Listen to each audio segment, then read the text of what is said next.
Well, this is what I would say. We have been working diligently to prepare those cases, but this case has something that many of the others don't have. Number one, we've got videotape.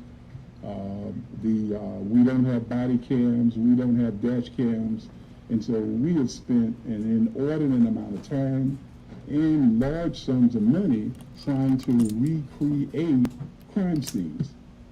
We are not allowed, the police officers will not give us statements, and that's why we're very surprised, really almost shocked, that Brosnan has come forward, because in our other cases, we do not get statements to assist us from the officers involved.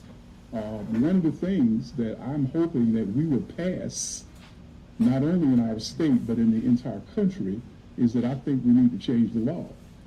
I believe that prosecutors should be allowed to indict cases directly without a grand jury when they involve police shootings.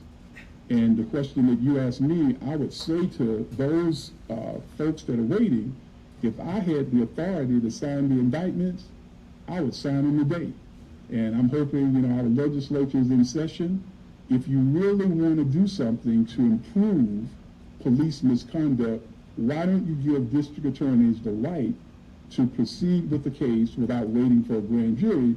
And that's particularly important now during the virus, is because it looks like right now we won't convene a grand jury in Fulton County until October. That's a long time. I wish that we could do it today.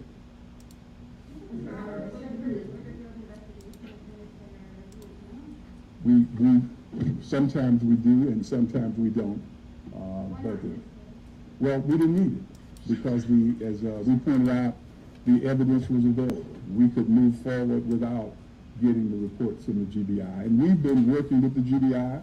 In fact, today we worked together with the automobile that we talked about.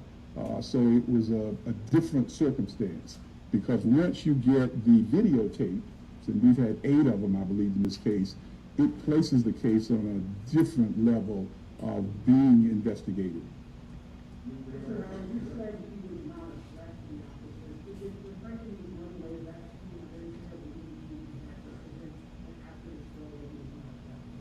Well, that's just one of the things. I mean, as we said before, the whole casual conversation, the fact that they patted him down, he had no weapon, even the body language between the officers and Mr. Brooks, it was very casual, very informal. Nothing seemed to happen that would indicate that he was of some danger. But you're right, at the critical point of the shooting, what the evidence shows that he was some 18 feet 3 inches away. His back was turned, and I believe a reasonable person would conclude that he was not an immediate threat at that time. Yes, sir. What do you feel about your warning, your indictment versus qualified immunity? Do you think qualified immunity should be changed? Well, I have put together a list of 9 recommendations, and I believe recommendation number 8 is that we ought to eliminate both sovereign immunity and qualified immunity for cases involving police shootings. We've got to do it. And, my barometer that says to me that something is wrong with that immunity, even our good friend Clarence Thomas says something is wrong with it. And when Clarence Thomas says that it's bad, it's probably pretty bad. And so I think we need to change it. We need to change it so that the families of victims, like Mrs. Miller, the way that the law stands right now, they don't stand a very good chance if they decided to pursue some lawsuit. It ought to change for people all over the country. Mr. Howard, how would you characterize the work done by your team, and what happens next? What has to go into all of it now? Well, what happens next is the way the law stands now, we'll wait for an indictment. And as the other reporter pointed out, we've already scheduled about 7 cases that are scheduled to be presented to grand juries before this one. So I would suspect that we're probably talking about January or February when we would get a chance to present it to a grand jury. I believe that should be eliminated. I don't think we should wait because the district attorney, or why can't the district attorney just sign the indictment and let the case go forward? While you recommend no bond for the officer, what's the likelihood that a Superior Court judge will give him one? And so, what do you think the bond would be? I have long given up predicting Superior Court judges. I do not know. But there's a record as the only oversight agency in the state. What do you feel about statewide, when you say that throughout the state, the young citizens? Well, as I mentioned, the list of the 9 things that I'm recommending, one of the things that I think we ought to do for the whole country, if there is a police force, there are 18,000 police departments in the United States, every one of them ought to have a citizen review board. But I think the citizen review board ought to be changed to require that when the city does not follow the recommendation of the review board, that failure to follow it ought to be signed off by the mayor, it ought to be signed off by the police chief, and it ought to be signed off by the city attorney. Because I know that with your board, a great many of the recommendations are never followed. And the citizens believe what's the use of having a board if they never follow any of the recommendations. And so I think it ought to change for people all over the United States. And it's really kind of sad that Atlanta is one of the only jurisdictions in the entire United States with an active civilian review board. So you mentioned that Officer Rob in the beginning statement, that you were the public safety. Is that to investigate? To the DA's office, yes. Yes. So let me take one more.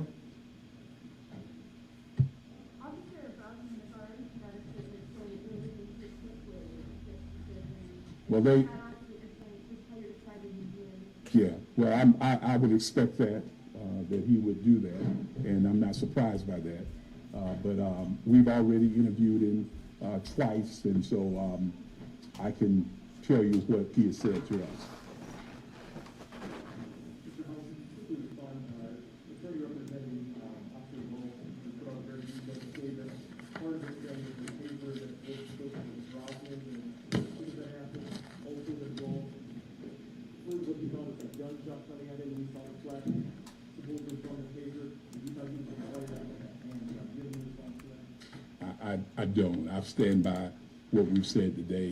I think that is the reasonable interpretation, and I think if there is some litigation in court, I think that what we contend will be proven to be the correct view of what happened. Thank you all very much.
I'm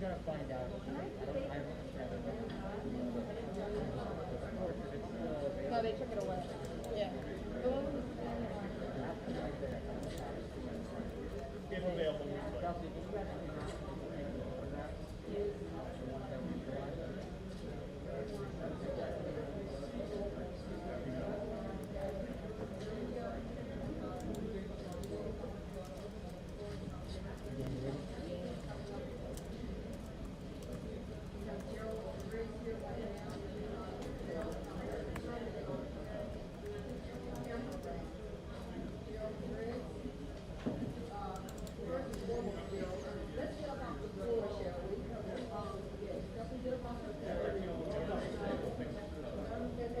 City.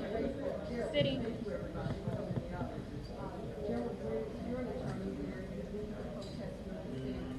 What's going on? Wait, right now? Did you put, where's the flyer? What's up? Okay, oh, you're not following me on Facebook. I'll put it through right now. Why don't you put it on Instagram, no? I was, but I got something to put up.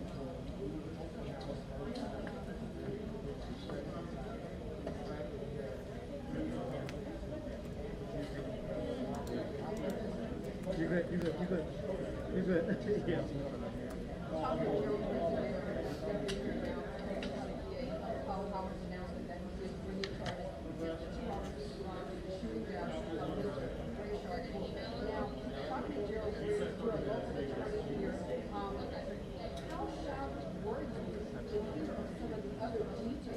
In terms of, Mr. Brooks being kicked while he's laying on the ground, and another officer.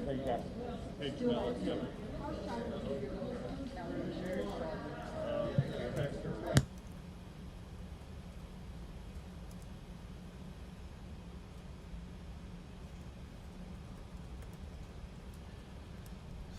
Okay, well, as you can see, today was the decision day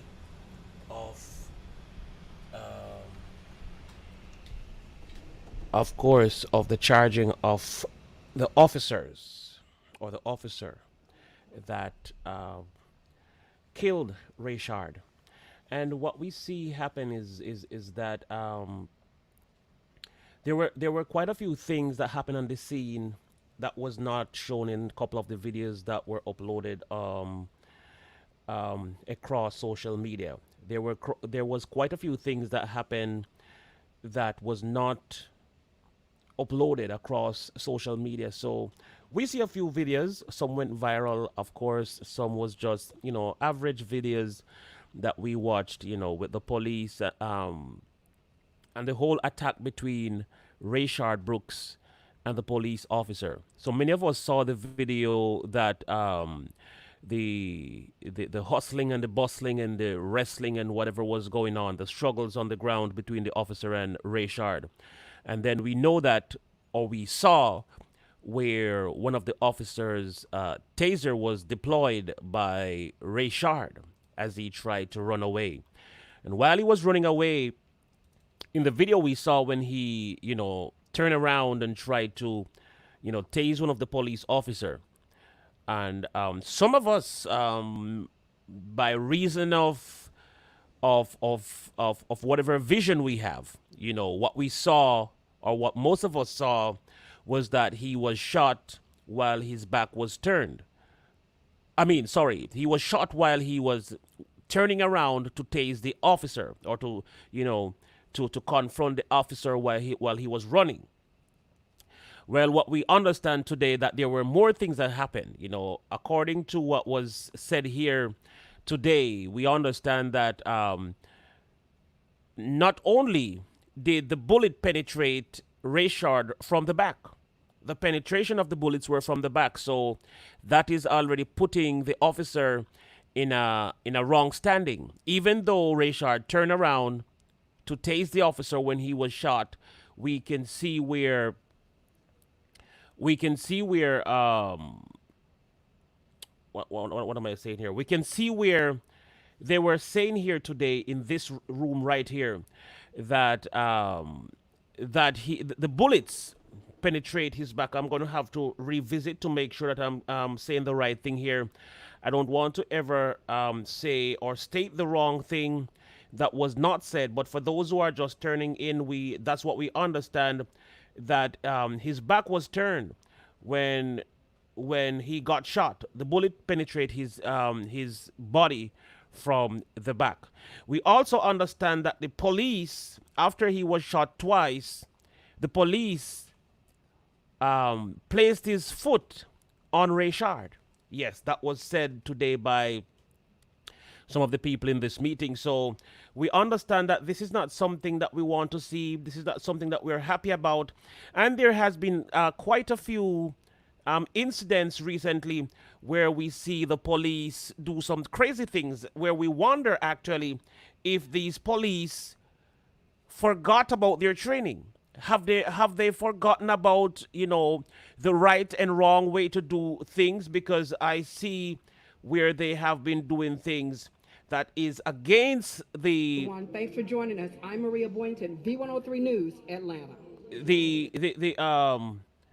It is against the what I must say. Let me just put this on here quickly so we can check in with this thing quickly.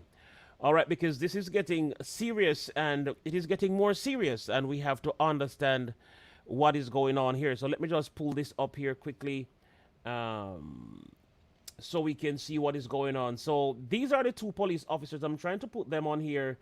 These are the two police officers, of course, that were in the incident, and what they have done is kind of something that we don't understand, because after training,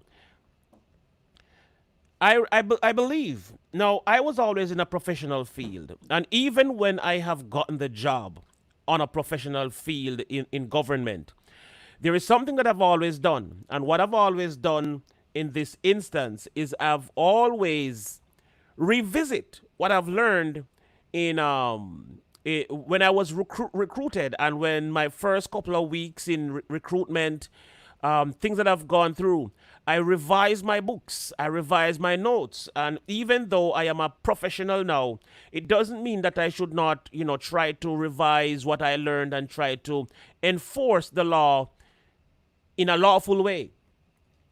Now, what we've seen here in a couple of weeks, I was doing the report on Maurice Gordon, and there was something that happened there that baffled me. I was wondering how or why these things would happen, because what I noticed happened that day is that after the police shot Maurice Gordon 6 times, he then placed him in handcuff. And even though I am not trained as a police officer, and I was never in the police system as a police officer, I cannot understand why somebody would shoot, or why an officer would shoot someone 6 times, and when the person is on the ground bleeding, you're placing them in handcuffs. That to me makes no sense, and this is just common sense speaking here. They are doing some things that is stupid, and I'm sure they did not learn that in the police academy. I don't believe they learned that. Let me just take some time quickly to greet some of our awesome people here. I see Food Delight by Yankee. I see Derek C. Williams. Suicide by Cop. These boys going down. It happens. We have Sanju Watts in the building. We also have Latrice Black and SF Rose. Thank you for coming. We also have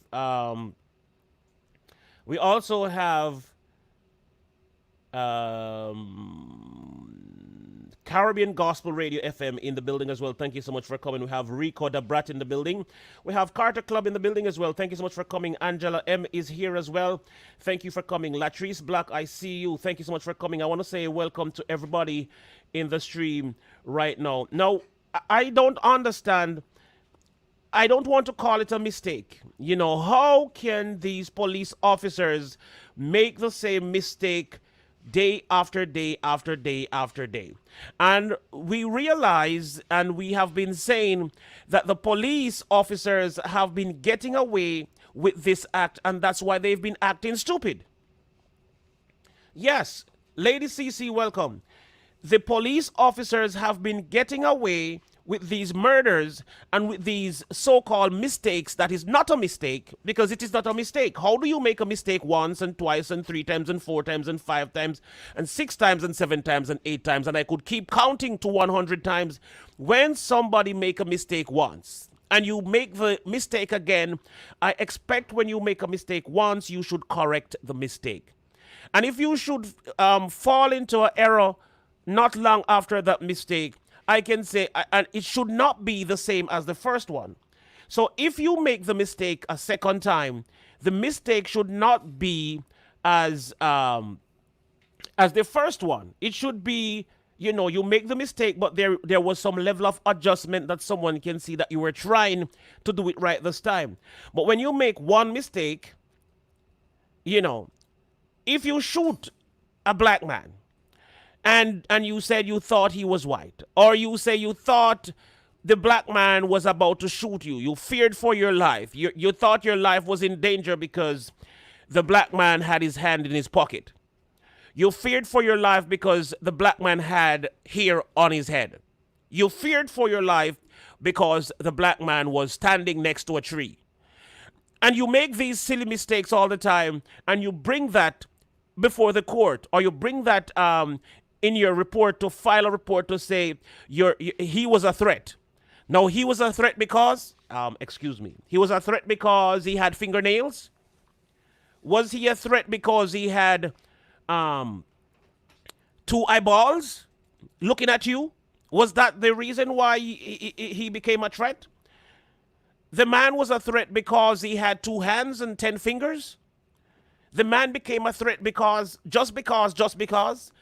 Now, what I'm saying is that we cannot allow the same mistakes to be made over and over and over and over and over again, because this is why the officers think that they can do things and get away with it, because they make the same mistake. It's not a mistake, and I'm just trying to give them a breakthrough here by saying they make a mistake. It is not a mistake. These officers know that they can do these things and get away with it, and this is why they keep on doing the same thing time after time. Now, the same thing with a child. When you're raising a child, and if you allow the child, if you slap your child, let's say you spoke to your child because the child was in the wrong, they were doing something, and you spoke to the child, and the child didn't hear you. The child flashed his head or flashed his hands, and then you slap the child, and the child slap you back. If you allow that thing to happen for once, and you slap the child a second time, and the child slap you back, I promise you, for the rest of your life, if you ever slap that child, the child will slap you again. And I've seen a lot of parents that is raising their child, of course. This sad thing happened to them where they are trying to correct their child in the middle of a public forum or a public space, when they got embarrassed that their child is hitting them or speaking to them as if the child is the adult and the adult probably is the child. Now, when you allow anything to happen and to take root, it will spring and grow into a large tree. And that is what we fail to understand, that when you don't trim or cut things, as a matter of fact, not even trim or cut. My prerogative is that when there is something wrong, when you see something is going wrong and you need to correct it, you need to correct it from the root. So you don't need to trim the branches off the problem. If you have a tree in your backyard that is shedding leaves and you can't manage the leaves because it is too much.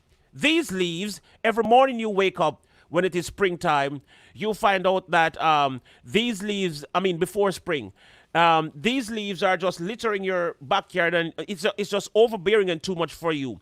If you trim the limbs of the tree, what is going to happen is that the following year, the same time, the tree is going to have leaves again, and they will be falling into your backyard. So what I want to say is that, okay, Aisha, I will check that right away.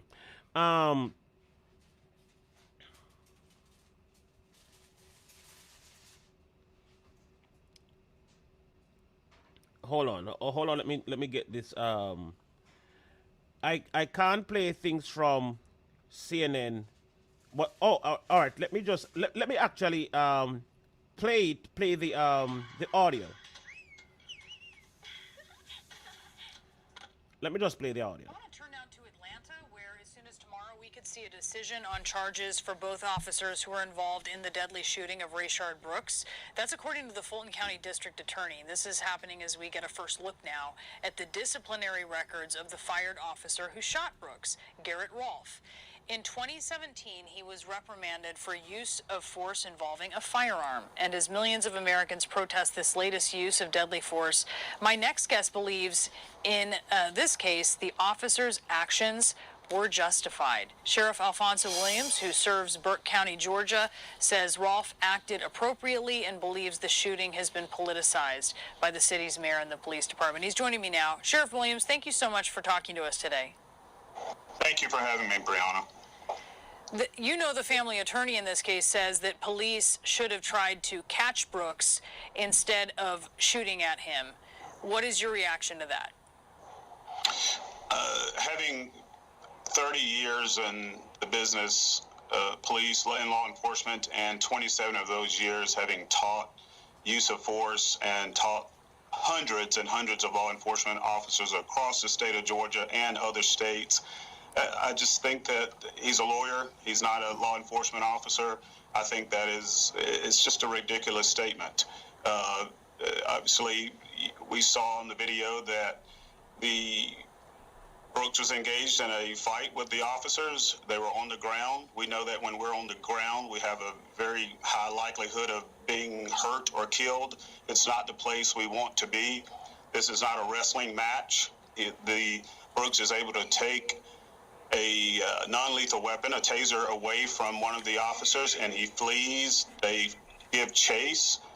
He's committed 2 felony obstruction of an officer counts, and he needs to be held accountable. So they were perfectly justified in running behind Brooks to capture him.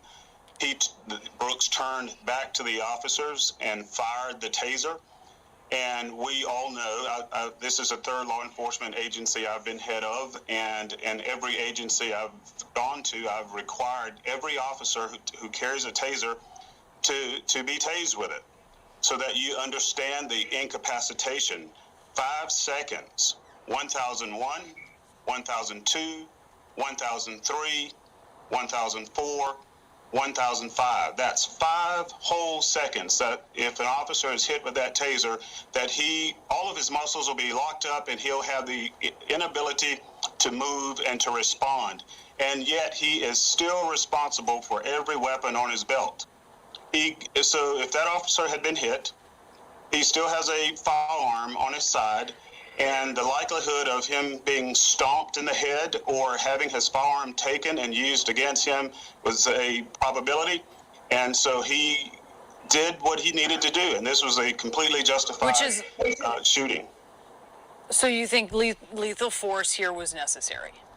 It's very necessary. The Fourth Amendment allows it. This is the objective reasonableness standard, and there's nothing malicious or sadistic in the way these officers behaved, and it's very unfortunate that the law enforcement leaders in the state of Georgia have not come out and stood together on this case. I think it's political, and it's senseless. We're sending the wrong message to our black youth. We're telling them that it's okay, that they can run from the police, they can take a weapon from the police, they can fight with the police and point a weapon at the police and expect nothing to happen. That is the wrong message to send to black youth. Now, we cannot, Brianna, put this case with the Ahmaud Arbery case nor the George Floyd case. When I saw the George Floyd case, I was outraged. 2 weeks ago, I was so outraged that I wrote a letter to the governor, the head of the Georgia Association of Chiefs of Police, and the head of the Georgia Sheriff's Association, and I provided them with 7 standards that I think are very necessary to prevent black men from being killed at the hands of police in the way it was done in Floyd case and the Ahmaud Arbery case. I graduated high school with Ahmaud Arbery's mother. Those were two outrageous, very clear violations of policy and law. I want to ask you a question about the Rayshard Brooks case early on once he was on the ground. One of the things that struck me observing, and you know, you're in law enforcement, I'm not, but was how quickly at close range one of the officers pulled a taser out. And it seemed like his arm was flailing, and then he sort of got tangled and grabbed the taser. And one of the questions I had was, do you think that that officer would have pulled a taser so quickly on a suspect if they were white? I think we have a serious issue in this country with officers, law enforcement officers using force against black persons or persons of color versus other persons.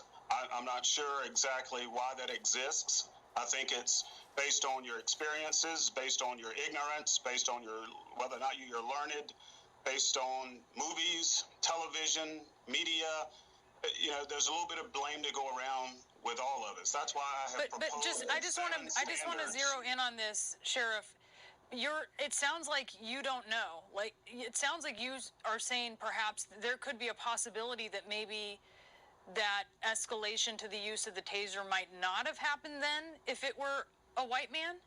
I'm not saying that at all. I'm saying what happened in the Brooks case is completely justified, 100%. And an officer generally goes to work every day. He's not concerned about whether a perpetrator is black or white. He's there to do a job. He was called there by the employees of Wendy's because the guy is passed out at the wheel.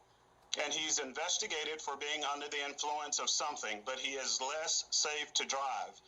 And they conduct field sobriety. And all officers know this, Brianna, that when one cuff goes on, a person is going to do one of three things.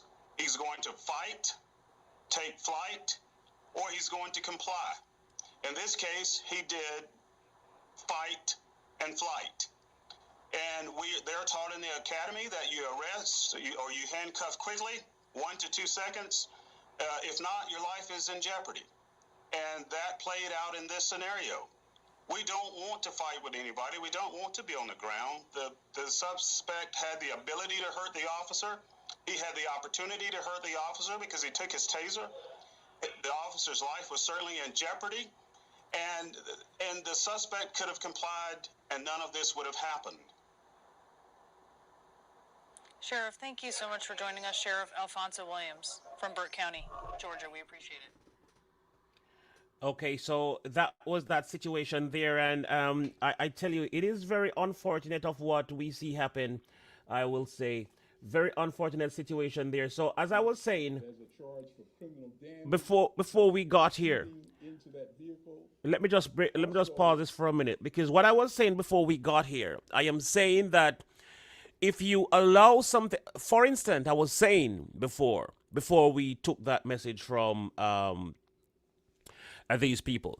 Now, what I was saying before is that if you have a tree in your yard, whether it be in your backyard or your front yard or wherever in your yard, you have a tree that is messing your yard up with leaves.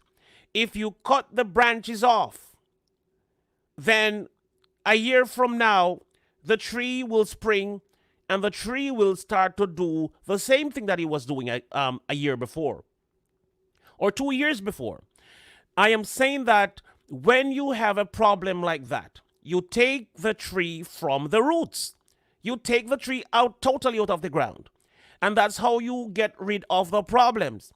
Now, I'm saying the same thing as for human beings or for the human race. If you allow somebody to do something once and you do something, you did not do something to correct the problem. If you just talk about it, if you only talk about it, then the person might think that it is okay to do it again because you're only going to talk about it. But if you put some some penalties into place, where as long as somebody does something like this, you root them out of the system. Root them out of the system. If you do some things, you don't just come and file a report and 2 days time you're walking free again. If something is being done about the situation, then strong chances are that other people will say, well, the last person who did this got fired. Well, the last person who did this was placed into prison for 35 years. Well, the last person who did this happened or that happened. They will strongly, or by a bigger proportion, or by a bigger ratio, this person will think that, well, I don't think I want to do this, because the last person that I saw in this situation got 35 years in prison, so I'm not doing this. The last person I saw do this got the death penalty, so I'm not doing this. The last person I saw do this lost his job immediately. I'm not doing this. But when somebody do these things and they get away with it, it's going to happen again. And that's why these things happen again and again, and again and again. Now, it is sad when somebody that is not under threat shoot a civilian just because.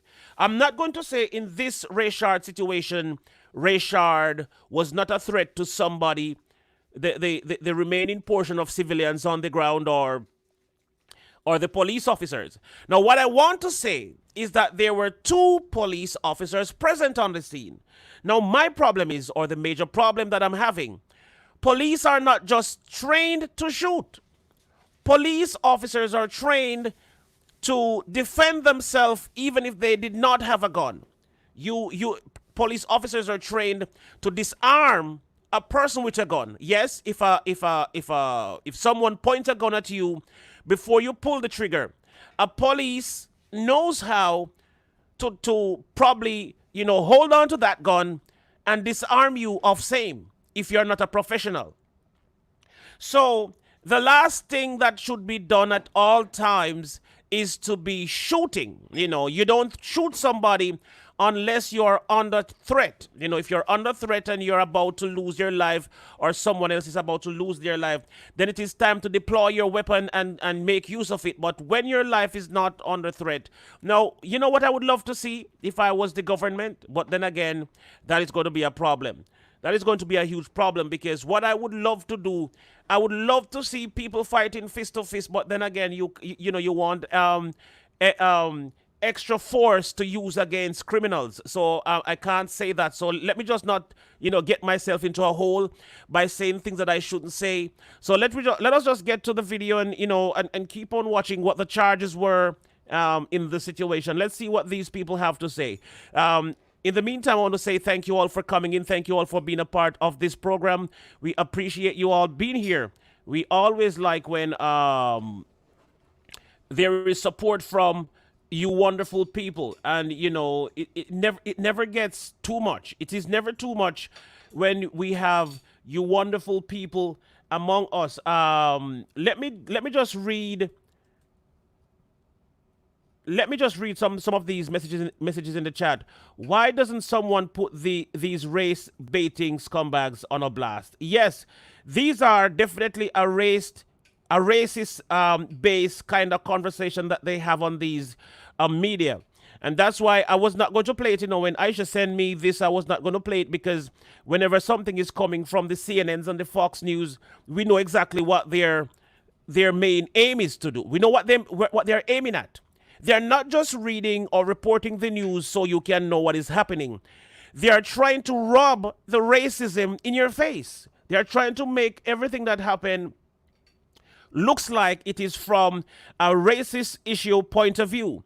There is nothing that has been reported in the last 5 weeks that that racism is not at the forefront. Even when something was done and it had nothing to do with racism, they make sure, of course, they have it in the forefront of the system to tell you that, okay, a black man was shot and killed by a white police officer.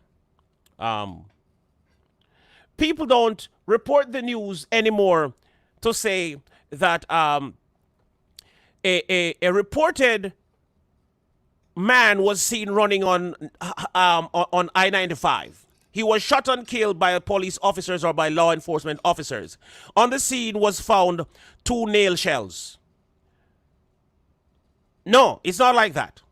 What you will see in the news is that they will tell you, okay, a white police officer was seen stepping on a black man up North Street. I'm not saying racism is not around. I'm not saying that some of the things that happen has nothing to do with racism. Of course, some of the things that we see happen has everything to do with racism. But of course, some of the things that we see that people call racist movements has nothing to do with racist or racism. So people just try to rub that in. So of course, you know what is happening. Everybody know what is happening. You know, a lot of things that is happening these days. The Democratic movement is trying to paint a particular picture because they want to be in the White House come November 3rd or November 4th, 5th, 6th, 7th, 8th, and thereon. Let me just take some time and read some of the things in the chat because I don't want to overlook anything that is going on. So let me just take some time and see. Mark my words, these charges aren't going to stick. The city is going to surely be burned and destroyed when these men are found not guilty. That might be true. Brooks killed himself. Never wrestle police. You ain't gonna win. You ain't gonna win. These boys gonna get some time though. Yes, I understand. Never wrestle with the police. It's never a good thing to wrestle with the police. How do you wrestle with the police? But the thing though that I can't understand, how do you, 2 police officers on scene, 1 man that is so-called drunk, well, he's not going to be exempt from what he's capable of just because he's drunk. But what I'm saying though, I am simply saying, how do you be on the scene as 2 police officers and you got your taser deployed by the suspect or by the detainee or by the person that you have in custody? How do you get your taser deployed and is used at you? But what I'm saying, if he used the taser at you, at one person, what was the other police officer doing? Oh, he was the one who shot him. Okay, all right, cool. So he tased one, and while one was on the ground, the next one deployed his firearm and shot him dead while he was running. Now, this is a serious situation. This is a very serious situation. I still say the cops need to go on strike. Yes, the cops, lady saying the cops need to go on strike. We also have Soldier Girl in the building. Thank you for coming in, Soldier Girl. We appreciate your presence. Racism is America. This is well known. The interwoven in the citizens. It happens. All right. Black police showing out for the white cop. Now to call them coons would be bad, wouldn't it? Yes. I retract that as it may offend some people. Okay, all right. We still see it. I mean, what did she expect this 37-year-old veteran of the police force? Hold on. I mean, what did she expect this 37-year-old veteran of the police force that if this guy was white, it would have been different? How do you answer that question without speculation? Now that's now, as I say before, as a law-abiding citizen and as a trained personnel, I want to say that when a police officer get out there on the job, he's thinking about a lot of things. As we spoke yesterday, according to Derek C. Williams, when a police officer is out there, his thinking is about getting back home to his family. Police officers have families too. They know it is dangerous in the street.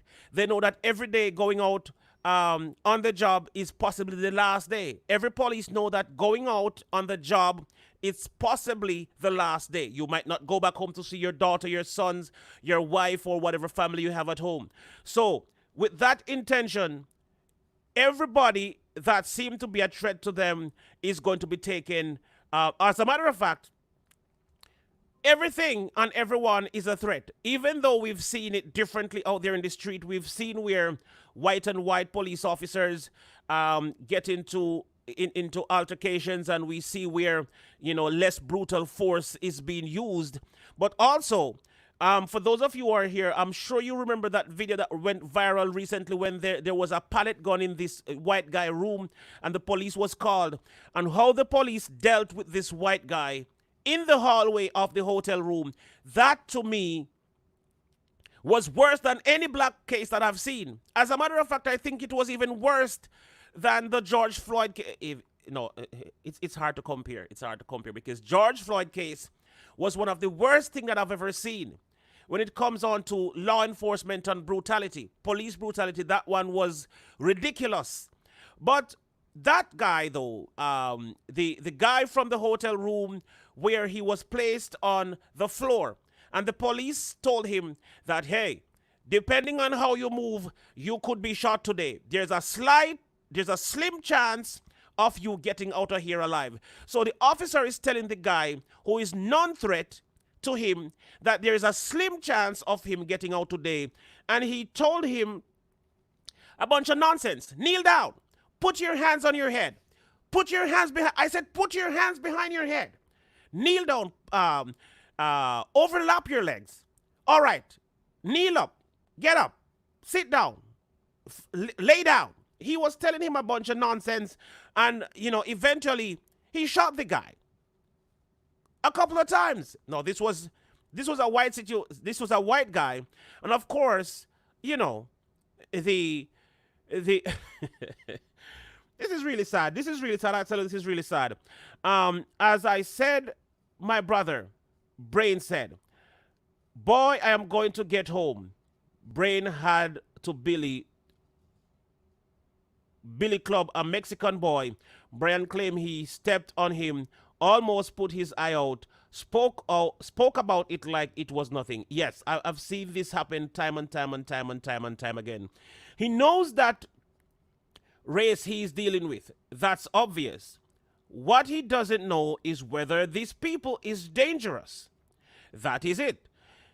In his view, my brother, who was a former policeman, shooting was justified, but then gone hit these boys. My response to Brian, imagine my shock. Now this is serious. Let me put this thing on, and I'm going to open up the phone lines, or rather I might just drop the link in the chat, and if somebody wants to come up here and talk about the situation, I'm going to give you that chance. But let's just take another look at this again. I know some of us have seen it already. This just happened today. I'm going to do a quick replay of it, and then we're going to open the phone lines. And of course, I'm going to drop the link down, so if somebody want to come on here and talk, I know Derek C. Williams might want to shed a few words on this. I'm not sure if there's anybody else in the chat that would love to come on up here and say something about this incident, because things are getting out of control on both sides. Things are getting out of control at this moment from the people in the street, from thugs that will burn the city flat to the ground. Yes, things are getting out of control. And of course, something has to be done. Something has to be done. The police is, you know what? Let me just play this thing because, I don't want to. Officer Roth is charged with 7 violations of office. Each one of those carries a 1 to 5 sentence. These are violations of his oath of office for the city of Atlanta, arresting Mr. Brooks for the DUI without immediately informing him of the arrest, shooting a taser at Mr. Brooks while he was running away, which again is a violation of Atlanta's own SOP. Thirdly, excessive force when shooting a firearm at Mr. Brooks. And number 4 is the failure to render timely medical aid. Those are the 4 violations of oath. The 8th is for kicking Mr. Brooks, and the possible sentence for kicking Mr. Brooks is from 1 to 20 years. And we actually have a photograph of the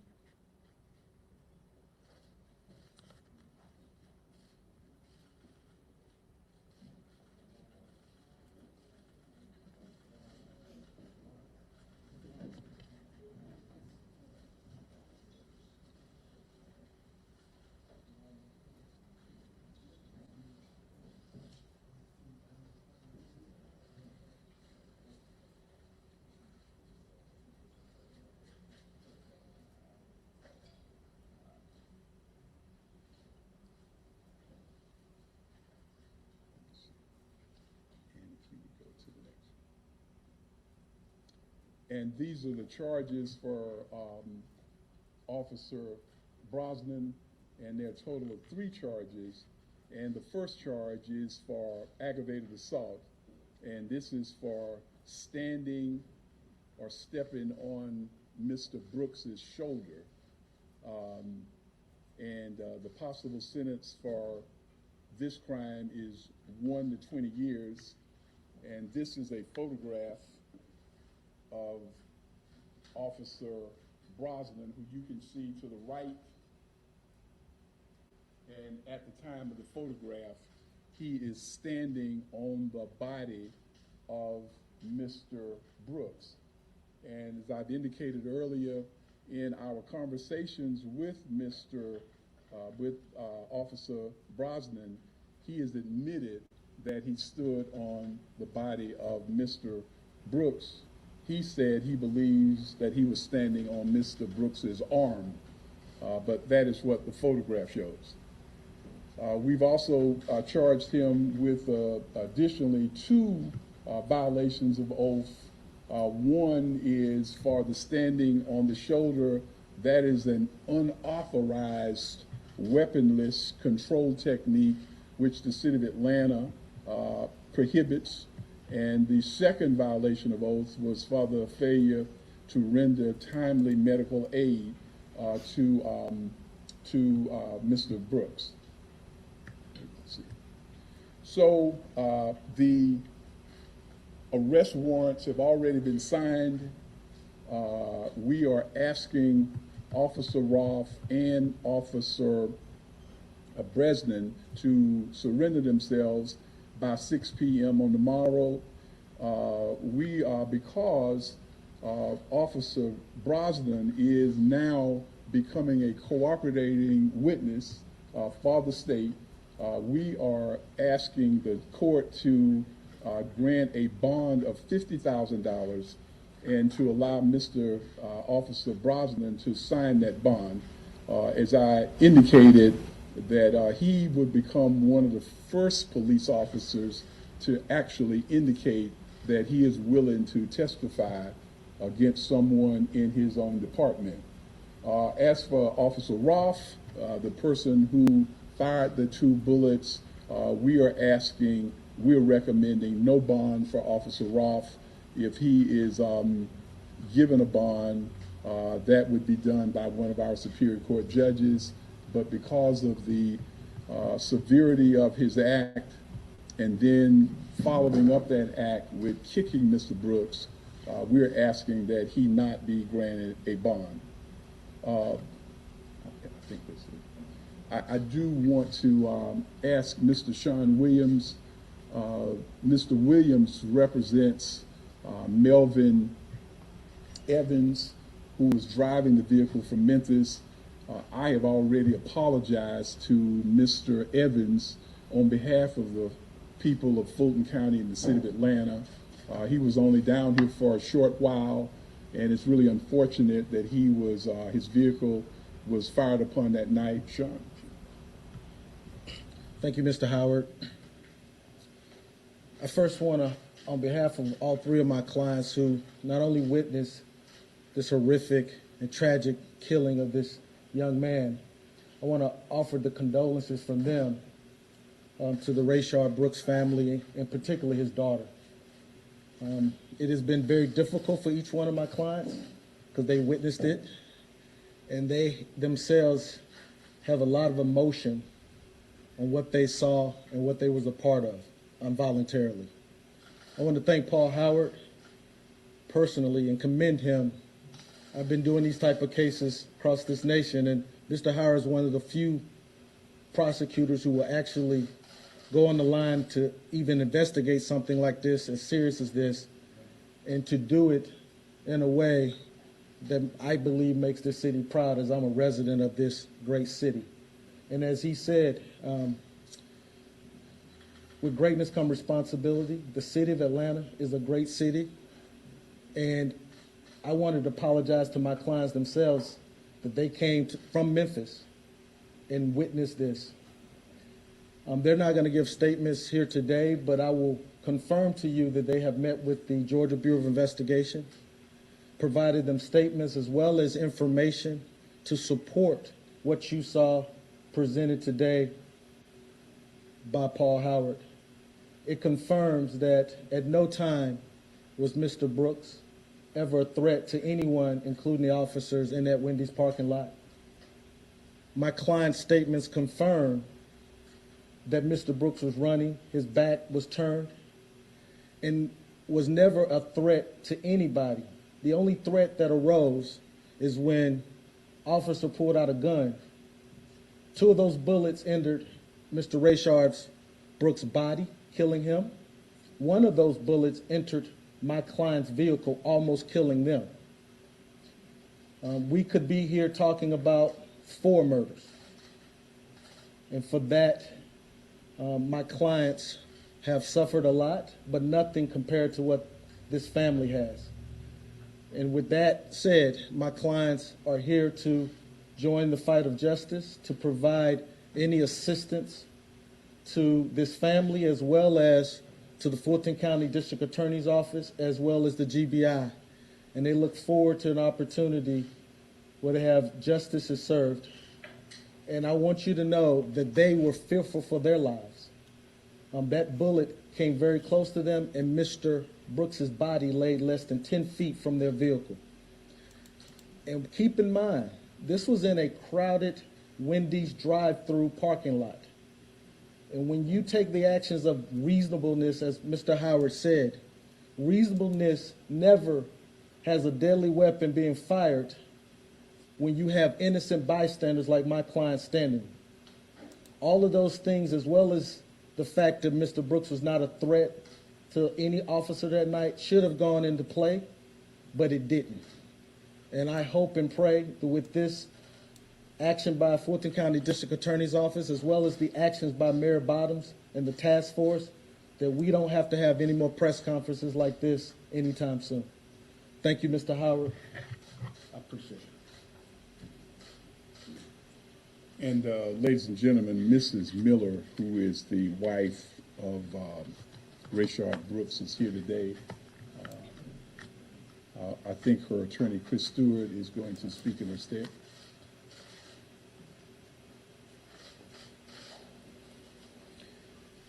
Good evening. I'm Chris Stewart with my law partner, Justin Miller. Tamika is not in a position to speak right now. She wasn't aware of all of this information, just like we weren't aware, just like I don't believe the nation was aware of all of this, that the shot happened after the deployment of the taser, where he started running again, that you would kick another human being after you just put 2 bullets in his back. But even in dark times like this, you have to try and see the light.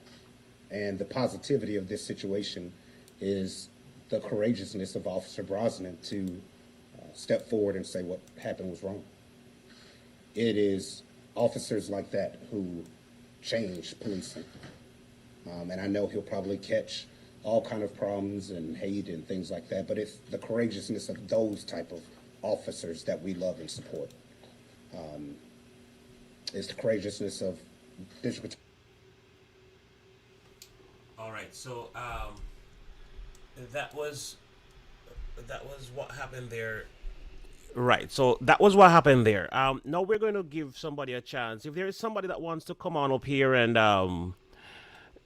say something in regards to this whole story, we're going to give you the opportunity to just jump on up here. And for those who forgot what these police officers look like, I'm going to put it on the screen again. These were the police officers who were on the scene, and they were, or should I say they are, to be charged. One, Wharf, was the one who shot the guy, and he's supposed to be charged. Now, as we see or heard, that there is going to be 20 years, to step on a man or to kick a man, you could get from 1 to 20 years. He's not saying that it is 20 years, but the measurement is between 1 and 20 years, or the penalty is between 1 and 20 years. He could get up to 20 years for for this case. All right. With that being said, I'm going to open up the not necessarily a phone line, or if I'm going for those who would prefer to call in as opposed to those who would prefer to jump on here and talk about the situation a little bit. I'm going to drop the link in the chat for those who want to jump on up here. This is the link, and for those who want to, for those who prefer to call, this is the number to call. I'm going to put the number up there to call in. If you prefer to call, that's the number to call if you would love to jump on up here and, state your opinions, state your gross, state whatever you have to say, whatever you feel, whatever you think. It's okay to open up and tell what you feel. It doesn't matter what. We accept all opinion. We just look forward to anybody being respectful. That's all we crave. We crave respect by anybody who is coming on up here to talk. We expect you to be respectful of whomever you're talking about. If you're talking about the officers, we're expecting you to be respectful. If you're talking about Rayshard, we expect you to also be respectful and to how you address them when you're talking up here. It's a platform that we're trying to keep as clean as possible. So there you go. We have Derek C. Williams coming on. I want to just say thank you so much for your support and thank you so much for being a part of the program. We're going to open up right now and allow you all to be a part of the program. Thank you so much for coming. All right, so here we go. This is Derek C. Williams. Let me just bring him on up here. All right, thank you for coming, Derek C. Williams. We appreciate your presence here, sir. We are happy to have you. Thank you so much for coming. Welcome to the show. Yes, sir. Shout out and respect you to the Soldier for Job TR9 Area X. Shout out to your chat room. SF Rose was good with you. I only needed like maybe 2 or 3 minutes of your time. I know time is valuable and other people want to come on and get all them pleasantries out the way. I'm just going to do a little short video on it. And I'll just entitle it Suicide by Cop. From where I sit, that man clearly had no right, or I shouldn't say not have a right, but I don't know what his thought process was in wrestling the policeman. Here, yeah. This may not be well received or liked, but this is just what it is. This book, if you can see it, this is called How the World Really Works. All right. Now, if people want to live in a nice world where there is free of racism, with free of bigotry, free of discrimination, all these things. Very nice utopia type stuff. But our world is not shaped like that. And because our world is not shaped like that, subsequently you teach the children. And the children are then corrupted and infected with all of this hatred and bigotry. And you said something about getting at the root of it. I don't know the way our world currently is constructed. I don't know how you get at the root to rid ourselves of all these things that we say we want to get rid of. And so because of that, you're going to have another case. I told my daughter 2 weeks ago, I said, Damaris, before you turn 20, you will have another incident of police brutality. And it'll probably be a white man shooting a black dude. Well, here we are 2 weeks and here we go, just like I told. But my biggest problem out of everything is how black people treat themselves. And so for me, just for Derek C. Williams, I see it more of an insult when we shoot ourselves. And then we had a nerve to want to burn down a building because a few white policemen kill us. We don't burn down cities when we kill ourselves. Like I put in the chat room that Chicago had a veritable orgy of death. Didn't hear too much about it. You have to ask yourself the question why. I think the media has a lot to do with that, but everybody knows this, man. Everybody knows this stuff. And so for me, it's just we just armchair quarterbacking yourself. It's a whole bunch of people that's been talking about this thing, but the beat goes on. So until such time as you root out till you dig up the root, of the problem, good luck. We're going to revisit this again, TR. And again, like I said, in closing, a lot of people seem to tend to think that I have a defeatist attitude. No, this is not a defeatist attitude. This is history.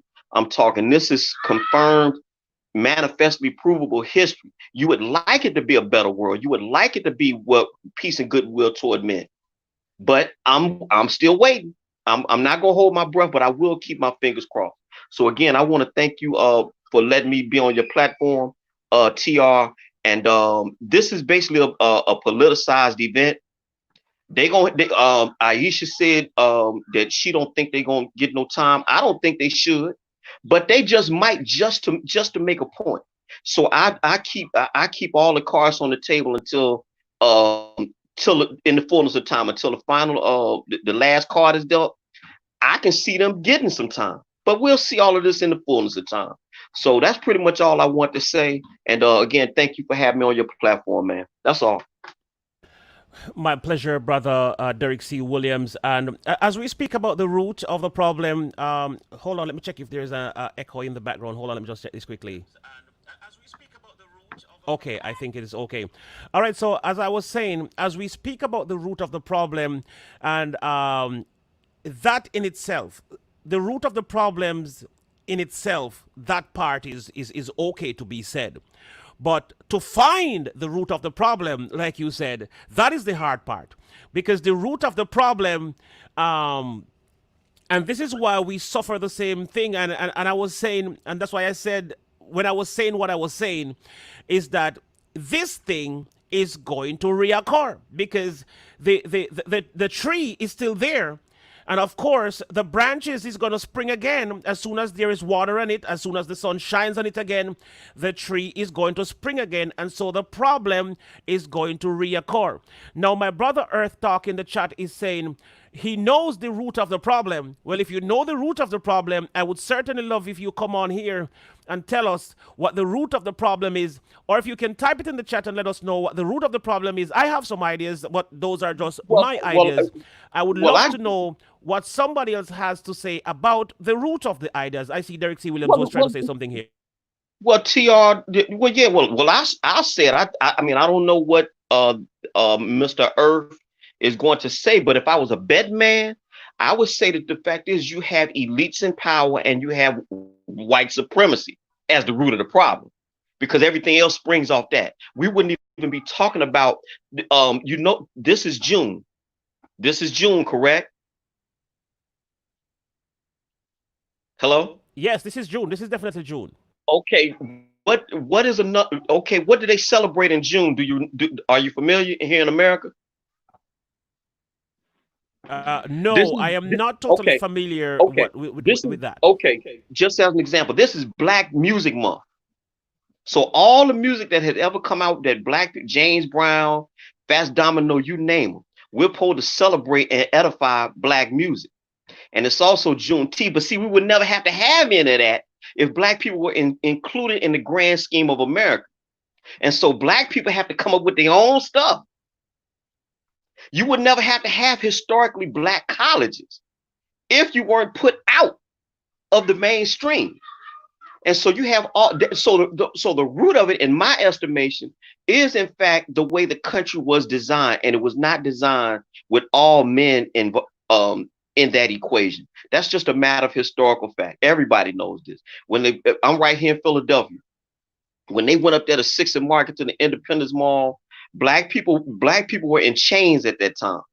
We coming up on 244 years in this country, and in those documents, Black people or Latinos or anybody of color was not added into that Constitution. The words are beautiful, but they weren't meant for everybody.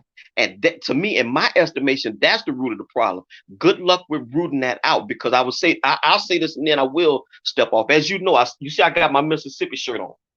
In Mississippi, we have a Confederate flag for our state flag. Good luck in getting rid of that flag. And for the simple reason is this: white people in Mississippi ain't finna let that flag go. It means something to them.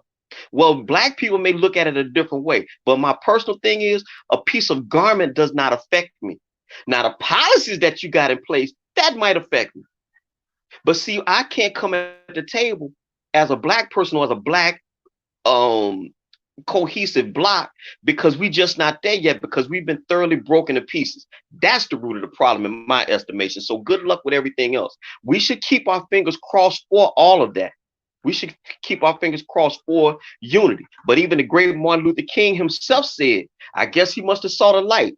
He's quoted as saying, I believe I have integrated my people into a burning house. Why would the Prince of Peace say something like that?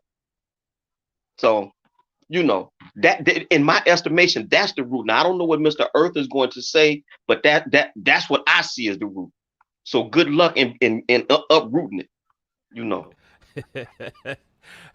So Yeah. so I'm gonna step aside. You know, like I said, I know folks want to come. I will be respectful.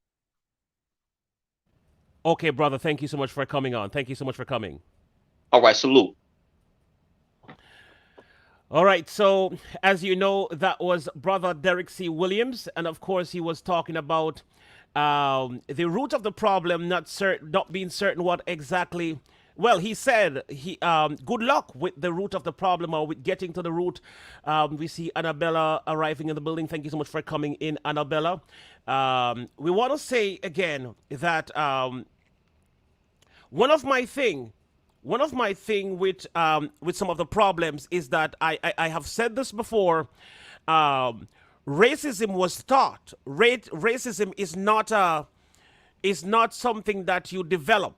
I mean, sorry, racism was not something that you were born with. You weren't born a racist. You weren't born knowing about racism. You were taught to be a racist. You were taught racism, and as I said before, the blacks and the white. They were taught racism in a different way. For instance, the difference between the black man and the white man is that the black man was taught that he was enslaved by white men. He's taught that he should hate the white men because the white men destroy our mothers, our ancestors. You know, they destroyed our lands. You know, they killed the people, they hanged them, and we see all the brutality that was done by this man. And so they were taught to hate anything looking like a white man because this was what happened years ago, 500 years ago, or whatever the amount of years might be. And then the white guy was taught to hate the black man because of simple reason, and that is the problem. You know, the black man hate the white because he was oppressed for years, and his right was taken away from him to live freely on a land that was not owned by the same person. Now that is one of the problem. The B lady is saying the breakdown of the family is the root of the problem, or is a part of the root of the problem. Earth Talk 777 is saying, but people, black and white, and all colors, evildoers, not have a race. That is absolutely right. I've always been saying that. I said that evil does not have a color. Evil does not have a color. The evil doings and the wrongdoings and the nonsense and the unrighteousness comes with no color. But however, as a matter of fact, I normally say that the person, as a matter of fact, did not even comes with a color either. No person was on earth with a color. You as the person is in a body that has a color. So, you know, my perspective on this kind of a thing is sometimes kind of different. I am not sure about that racism taught thing. Yes, you, all right. Well, I am sure about it. I am sure about racism being taught. There is no doubt about it. If there's anything that I am sure about, is this. Just as I am sure about God being the everlasting kings of kings, I am sure that racism was taught. You know, it was taught. Now, if you put a black and a white child in a home to be raised, and you never tell them the history of black and white, I promise you those two will live together and not have a problem with each other. They will wander, of course. One person or one party will wander. If you put two children together in a little ring to play for 5 years, when they come to the understanding that they can talk, the only questions will be, why do you look different from me? You know, why is your skin looking like that and mine looking like this? They will wonder why they are different, but they will not hate each other for that. So I will say, this is something that I will hold on to for the rest of my life. Racism was taught. You know, growing up in Black History Month in Jamaica, when Black History Month comes, they would put all the slavery that and the abuse of the white man on the TV. And so we would watch Kunte Kente, you know, being enslaved and beaten and hanged and blah, blah, blah. And the fight for justice and the fight for the freedom to live. That's what we saw. And then we grow up hating the white man because we think that all white men are evil. We believe that everything that looks white is evil because they enslaved our foreparents, they enslaved our black brothers, they enslaved our mothers. And as a matter of fact, not only that they enslaved our parents, they killed them, they beat them, they raped them. And this was accepted in a nation to be our reality, that we had no right to be a person, we were animals. So how do you tell me that I wasn't taught to be racist? How do you tell me that the white man was not taught to be racist? The white man was taught that black people are monkeys. Yes. Black people are monkeys. Black people does not have the right to the proper schooling in the United States. Black people was the right was taken away from them to own the third and fifth of a man. I'm not sure whose question or what you're talking. Hold on, let me just look at some of these. Is there a way I can explain without all dressed? Yes. You can come on here and remove your camera. You can block your camera. Let me share it. Let me show you. You can come on here and do this. Let me remove this one. Let me remove this. I think you should know how to do that, but let me remove this one quickly. All right. So if you come on here, all you need to do is just, oh, you can't see it from there. Oh, sorry, you can't see it from there. But all you need to do is to block your camera, and you know, you don't have to be dressed. You can be on here like how I am. So you can do that. You don't have to be dressed. And if you don't want to jump on here, you can actually call. So I would love to hear your point of view. I would love to hear your point of view because, as I said before, I think I am holding on to mine. I believe mine. So here's the link again for those who want to jump on here. And if you prefer to call, if you prefer to call, the phone line is running right under the screen there. That is actually a real number. So if you want to call in to talk about your beliefs, then that is the number to call. But if you prefer to jump on, that is the link to jump on. So there is the link. You have two ways on getting on here to state your opinions or to state what you believe in terms of what is going on.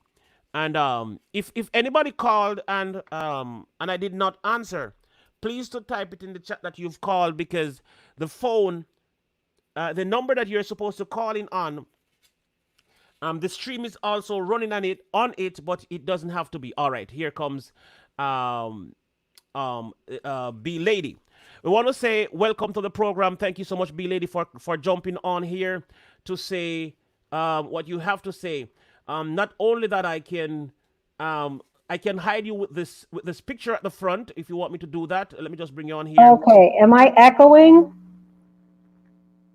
You're gonna be okay. You're gonna be okay. It's just because I have something turned on here. That's why you're echoing. So you're gonna be okay. So just go ahead and say what you have to say. Okay, I want to address, am I echoing? Can you hear me?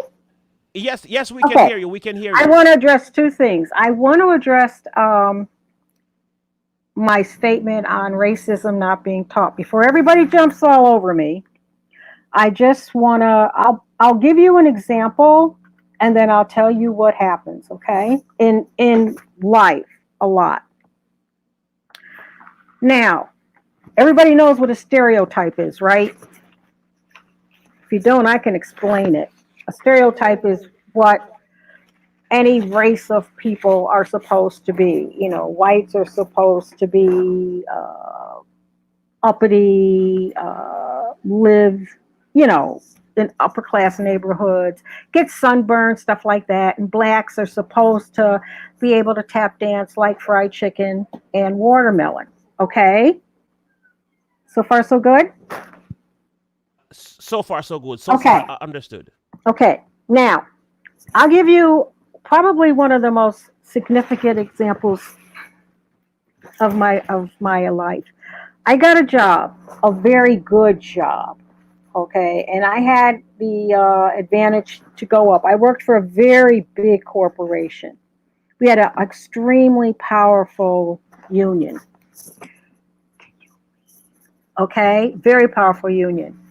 And I just want to say that unfortunately, and some of you that are black in the chat, now you're going to have to hang with me on this one. Okay? And I can also say whites, but I'll say predominantly blacks because we are only 13% of this country. When we're in companies and school districts and others, we are really the minority. Okay? Got it? Now, That's right. so there were fewer of us. Like if there's 300 in the whole place, there's maybe 20 of us on a good day. Okay. And the union was always getting traditionally blacks out of trouble for fighting, for being insubordinate, like telling your boss what they're going to do in a way where they didn't want to hear it, for being late, for, you know, calling in sick all the time, just whatever you can do, just not being there. And other people whites had to take up the slack. Just not moving, is it me? And this went on and on. So anybody that knows me knows I love money. So I got in there and I quickly, you know, the type of way I was raised. And I was raised by two hardworking blacks, okay? The way I was raised, somebody gives me an opportunity to make money and go up the ladder, you're going to have to send me home. I'll bring all 3 meals there and sit there and sweep up around my desk. The janitor can take the night off. I'm there for the long haul. So I went there, and like they say in this country, which is what an old black woman told me once, honey, if they need 2 degrees, you need 3. If they need to know how to spell 4-syllable words, you learn how to spell 5-syllable words. Okay? You with me? All right. So that's what I did. So I wanted the top level job. I had gone up and up and up and up. And the more I had gone up, I was the same me. However, the more I had gone up, I couldn't be sick. I wasn't calling in sick. I wasn't, here's the word, shucking and jiving. Then all of a sudden I became kissed up, dealing with the white man. And I basically, I'm going to be nice here. I basically said, you see, this is my paycheck. I don't see anybody's name on this check except mine and the company that pays me. So when I see your name on this check, I will listen to your opinions about me in this place. And that's how I took care of all of my jobs. Now, I got up and up and up and up, and I'm on the very top. And it worked on a seniority system. They went down because they knew, okay, I would have been the first black in this top position. They went past blacks and whites to get to me. And what they did was they just tested them because they knew these people had not put in the work. One night I was sitting there, it was Christmas Eve, and everybody else got to go home at noon because at that time, I could not afford to have computer software at home to do the work. I had a computer, but I didn't have the software. I stayed till like 4 o'clock or so working on that software to make sure I passed that test. Nobody told me to, okay? Long story short, I got the job. I made money. I'm not fair skinned. Anybody that knows me, you go on over to the B Lady Apiary. I'm so dark you need street lights, okay? There's nothing fair skinned about me. So anyway, I got the job. I was fair, and I told them all the same speech. I'm gonna treat you all the same way. 2 names on the check, mine and the company's. And this is why I say racism is not taught. Well, first, let me give you the comment. In fact, the manager came out to me and he said, I want to tell you something. This was before he left. He said, I'm off the clock and I'm out of here. So I don't technically work here anymore. He said, but I'm going to tell you something that I hope will stick to you for the rest of your life. He said, you are the first Black person I have met in my life to break down all of the negative stereotypes and racist comments I have heard about your race. He said, and it's been an honor to supervise you. He said, now this may not mean a lot to you one day. At the time, it meant nothing to me. Just get out of here. Just, put my timesheet in and keep stepping. But when I thought about it later, he said, later on, this is going to mean something to you, because he was older. He said, I've been a lot of places. I've been in wars. I've been all over the world. He said, and it was always the same. Now, going back to the stereotypes, because keep in mind, we are a minority of this society, okay? Stereotypes loom large. Derek, I have more than white friends. I happen to have a white husband. I had a Black husband first. I'm not even going to go down that road. That's a whole nother show, okay? I didn't look for a white husband. It just happened. Now, moving on. And I didn't mean that. I mean that negative, Derek, because I love you, honey. I really do. We meet up in other chats. And by the way, our son-in-law is from Brazil, and our daughter-in-law is and we have been from Colombia. So we're like the United Nations here. Who we adopted is half Native American from the Mohawk tribe. Now, going forward, all races have stereotypes, like Native Americans. If you don't know them, you don't know their stereotypes. They're all alcoholics. According to the stereotypes, they cannot hold their booze. That's what I meant, Tiara, about racism is taught. It is taught. We're taught one thing about Hispanics, one thing about Puerto Ricans, one thing about whites, one thing about this. But then when we meet those people, if they fulfill those stereotypes, we just ingrain it upon them heavier and heavier. And then you start to hear every white I've met, every Mexican I've met, every Native American I've met, every Black I've met. That's why people say it's taught, because the stereotypes that they do not want to live around or be around for some reason hold prominent in these races. Amongst these races, there are a few that will break out. I heard, I listened to that guy there that just did the charges.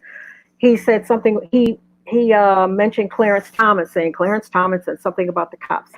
And Clarence Thomas is an example. Barack Obama is an example. Oprah Winfrey is an example. I don't care where they came from, but they busted through those stereotypes. Yes, I like fried chicken and watermelon. I put salt on my watermelon. But that's what I wanted to address about racism being taught. All prejudices toward all races are taught. But we must individually, regardless of what race we are, become the best individual we can in this society. And I'm a Christian, so I'm really a strong Christian, and be a good person and be the type of a person that everybody wants to be around. And that breaks those stereotypes. And then nobody in their right mind is going to say, well, she's just like no, she's not. And anybody that's in here that's Hispanic or something, no, they're not. That's what I meant. Any questions? Or did I make Did that make sense? Okay, you make sense, and I understand where you're coming from, but I have to say, when I say racism is taught, and I understand the whole stereotype, I personally have been stereotyped my whole I life, don't know and what you meant. Wait, I don't I know. Go wasn't just ahead. stereotyped because I am black, but I was also stereotyped because of my hair. You know, as someone see a Rasta man, you know, all you can see is somebody with a big marijuana spliff, and everybody believes that I smoke and carry on a certain type of way because I Yes. have dreaded hair. Now, I have been stereotyped for a long Thank time, and as PR. I said, Thank almost all of PR. my life. Now, what I will say is that racism was not taught in the schools. And they hid the truth from the students at the school about racism, period. But what I will say is that racism was taught in the home. I have been with in white homes, and I've seen Yes. where it was taught in the homes, and even in the black homes I definitely see where the black kids were taught, you know, racism. So I definitely believe. Now, there is an True. article on here. American students are taught racism is bad, but they are still not learning the truth about race. So in the schools, they are teaching about racism, but they are not teaching the truth about race. So every semester, college students come into my social science classes, knowing two in com incompatible things. That racism and white nationalism are repugnant, but that race and whiteness are deeply biological real. The former is linked to white supremacy and the history of European colonism, but the latter is simply a matter of science. So they seem to believe. They have read Martin Luther King, letter from Birmingham jail.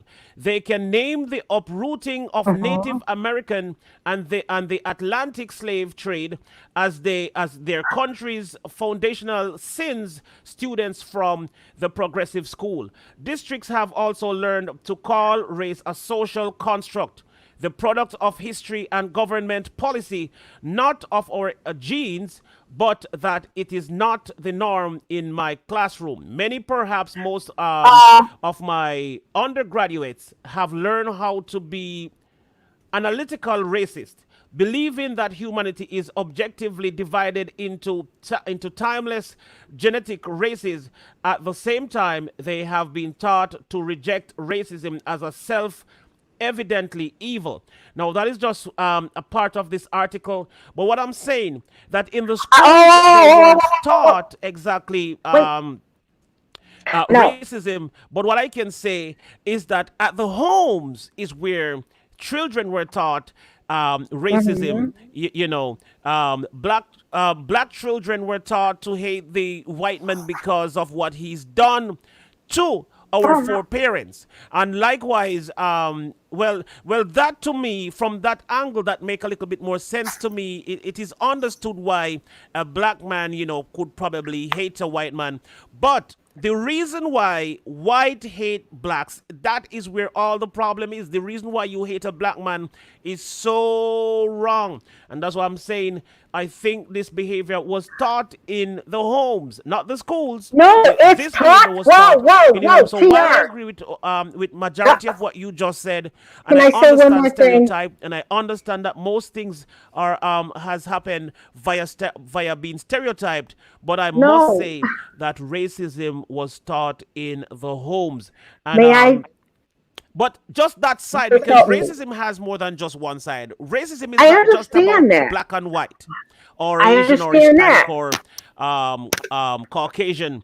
Racism is a bigger umbrella that covers a wide range of attitude, and of course these things. So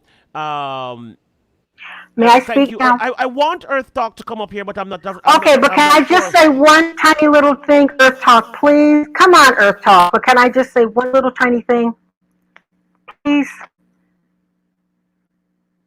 He, Oh yes, go he's ahead. not. Go right ahead. Go right Okay, ahead, please. PR. After I left the corporation, I went to college. I became a teacher. I worked in the schools. I was in college less than 10 years ago. And my take on that whole thing is the worst. I will leave it at this. The worst possible, can Earth Talk be up here with me? Who cares? The worst possible thing that could have happened is that they started teaching about what happened to the Native Americans and what happened to the blacks in this country. And I'm going to tell you why.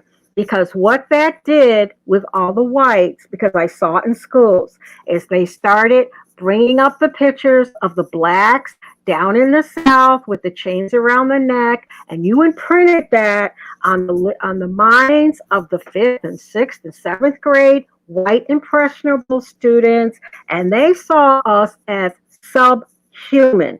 And once you imprint upon a child's mind while they're developing that a race that has thick lips and a flat nose is standing in chains, being auctioned off and dragged behind a cart and being taken home. Once they put all this stuff in the media, once they put all this stuff in the books, that's what the blacks wanted. That's what they demanded. In that way, I will go to my grave saying they did it to themselves. They should have left that stuff in the history books. And like somebody said in this chat, let us all continue from now on as one America people. Why the heck bring up all that dirt and throw it in the minds of all of the whites for them to have something to overcome? You cannot expect them to grow up thinking that we have to somehow now become human.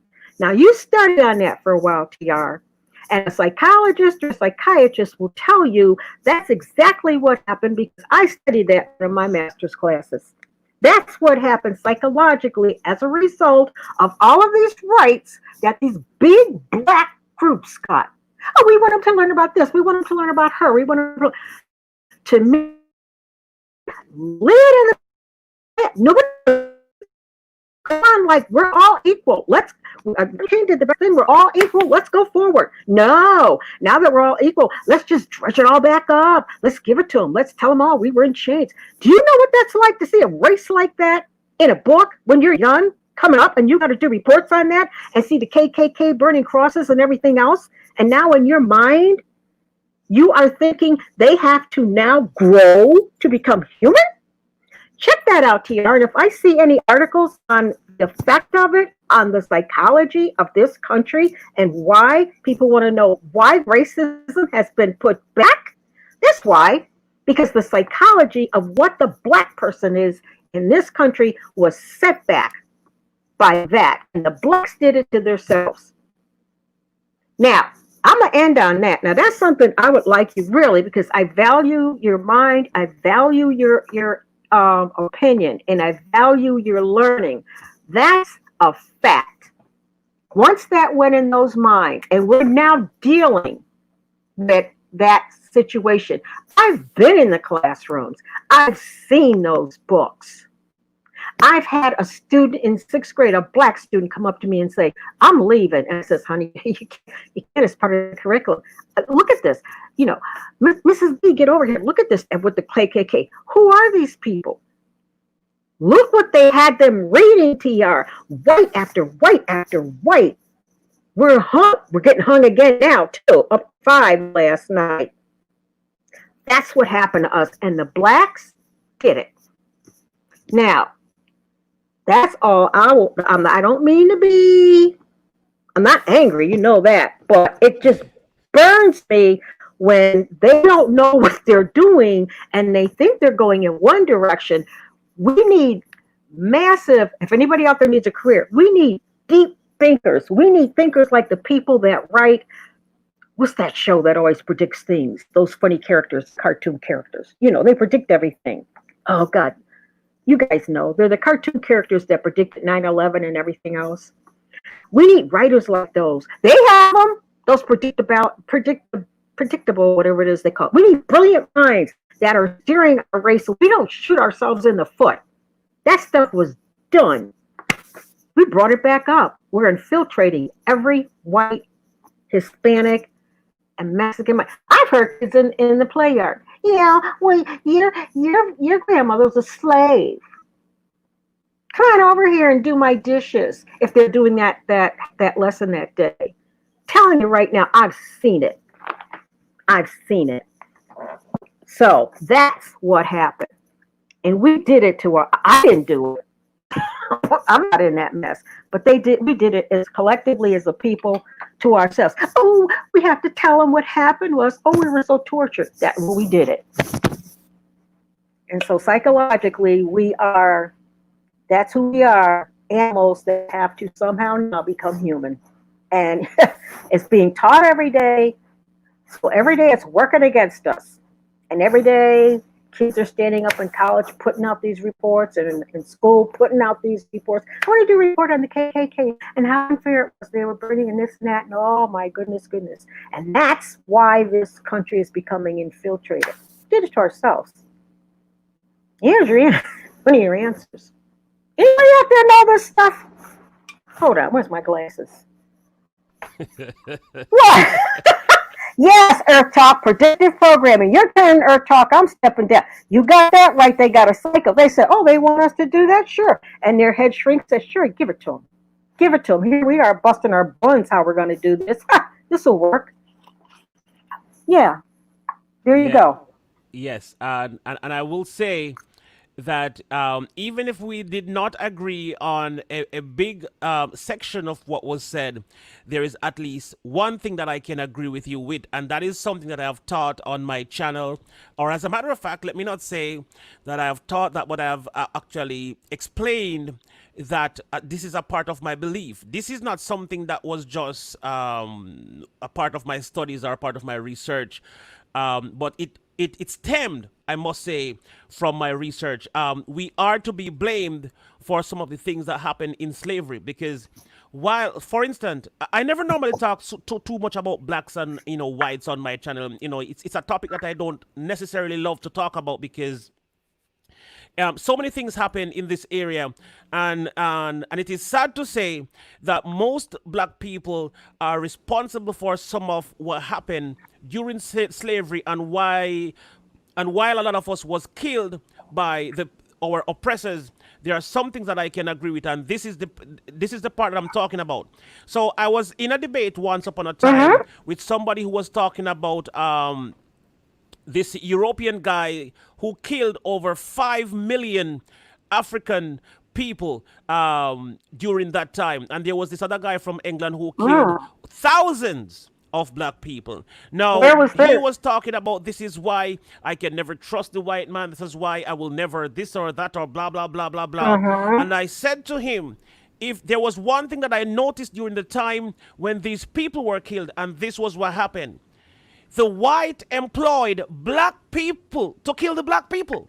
So I am saying that from my perspective, there is no man, neither black, white,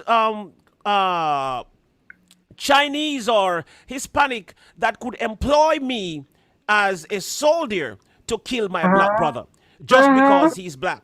If I was working for the government and the black man was a thief, and I was supposed to sort him and put him behind bars because of his whatever he has committed, his crimes, then that is a different story. But if you're going to come into my country and I as a soldier, I will be deployed into a part of Africa to kill black people because you say so, and because you want to take this part of the land and you want to do this. And this is where I say we ought to be blamed for. No, we aren't disagreeing. We aren't disagreeing at all. No, we're not disagreeing. There's just one. As a matter of fact, even though the B lady is saying that she disagreed, but after she made her statement suggests that she actually agreed. Great minds think alike. No, yeah, now everybody's talking about reparations. Wouldn't be no reparations if they hadn't dredged all that stuff off. And now the whites are all pissed. We mean reparations. Now we didn't know anything about it. See how it just festered all this? And we did it. But where do they kill those people? Africa or over here, TR? Yes, oh yes, absolute. Oh, Angela, you lost for words? Oh, Angela, I love to lecture, talk, and preach. Give us my Bible right here. TR, you and I have to have a Bible session one day because I'll preach the word now. Oh yes, oh yes. Oh, yes, Lord. Are you Get the sure you word. want to do a Bible thing with me? That can be dangerous grounds, you know. TR, we need SF Rojo. We need a third person as an intermediary because I need a time to talk. Somebody got to ring the bell. You know, I have stopped talking about Bible and religion for a long time. You know, I was so I deep into know. Bible, you know, and I realized that after each debate from the Bible, I normally walk away with a headache because you know it is really sad that so many people read the Bible and so many people have different perspective of the same Bible. It's the only book that No, no, 10 no. million Where people will two are read, joined and together. We're, 9.5 no, million of the 10 no. million will come out with a different understanding. The only book. No, the two are joined together and are in agreement. If we ain't in agreement, there's no Holy Spirit. We should start talking about sports. That's going by Scripture. If you got people talking about the Bible and they're not in agreement, Scripture tells you the Holy Spirit is not there. Move on to another topic. That's why. Hello, did I miss something? You didn't miss you didn't miss anything. Absolutely not. Right. Who said no reparations? See there? No reparations. See now they want reparations. No, we're not going to debate anything, Drees. No, we're not debating the Bible. No, no, no, no, no. Thank you, Shay's journey, whatever. I've known TR a long time. I respect him. I have never considered myself to be a person that talks down to him. I've never considered him to be a person that would talk down to me either. Did you hear that, TR? Because I think we have respect for one another intellectually. I think we may not always see things out the same door, but we're in the same neighborhood. Yes, So, that is yeah. that is expected. We're not always going to see Yeah. things the same way. I had a little book that I wrote years ago, and in one section of the book, in chapter 1, I said we all look through the same window, but we see things differently. We see different things looking through the same Mm-hmm. window. So that I can understand. And I want to talk about this little thing that Dre wrote in the book. He said, that's because the Bible wasn't written for debate. No, the Bible True. wasn't written for debate. And most of the books that we read was not written for debate either. But the thing Mm-hmm. is, look in the world at the many denominations that we have. We have in Jamaica, we have. I need to go back to get the correct number, but the amount of denominations that we have in the world today, and they are all reading from the same Bibles. Now, why do some people worship on a Saturday and you know they call themselves the Seventh Day Adventist and they adhere to this thing and they say it is biblical, it's from the Bible, and then the Baptist and the Moravian and the Pentecostal and the Apostolic goes to church on the Sunday morning and they say this and they say that, and then you have the people who believes in the Trinity, Father, Son, and Holy Ghost, or Father, Son, and Holy Spirit, and then there are people who say no. It is not a three-part. Jesus is God and God is Jesus. While also other people will say Jesus is the Son of God. So, you know, even though the book was not written for debate, but the book is debatable because a lot of people Right. don't understand when they read the Bible what they are really reading. And so it calls for debate because some people believe that Christ was crucified on a Friday evening and resurrected on a Sunday morning, while the Bible tells you differently. But some people Mm-hmm. understand that Jesus Christ was crucified on a Friday and resurrected on a Sunday morning, which is totally wrong. There is nowhere in the Bible that suggests that he was crucified on Friday and risen on a Sunday morning. And of course, we talk about the death of Christ, the 25th of December, which is wrong. All these nonsense is wrong. Yeah. And these Was are all that coming total, from wasn't it? Bible people Did read the you? Bible and Yeah. think that these things are truth. It is not truth. And so this Yeah. is where the Bible sometimes we have to debate because people understand differently and people hold on to their knowledge because a lot of people are Well, traditional. A lot of people I did don't not do their care. research. A lot of people did not understand how to read the Bible and to add other studies in terms of geography and history and all these things to the Bible. They just read the Bible. And while we understand that the Bible was translated from two different languages before it got to English, in terms of Greek and Hebrew, Mm-hmm. and, as it was translated, things, let me tell you something,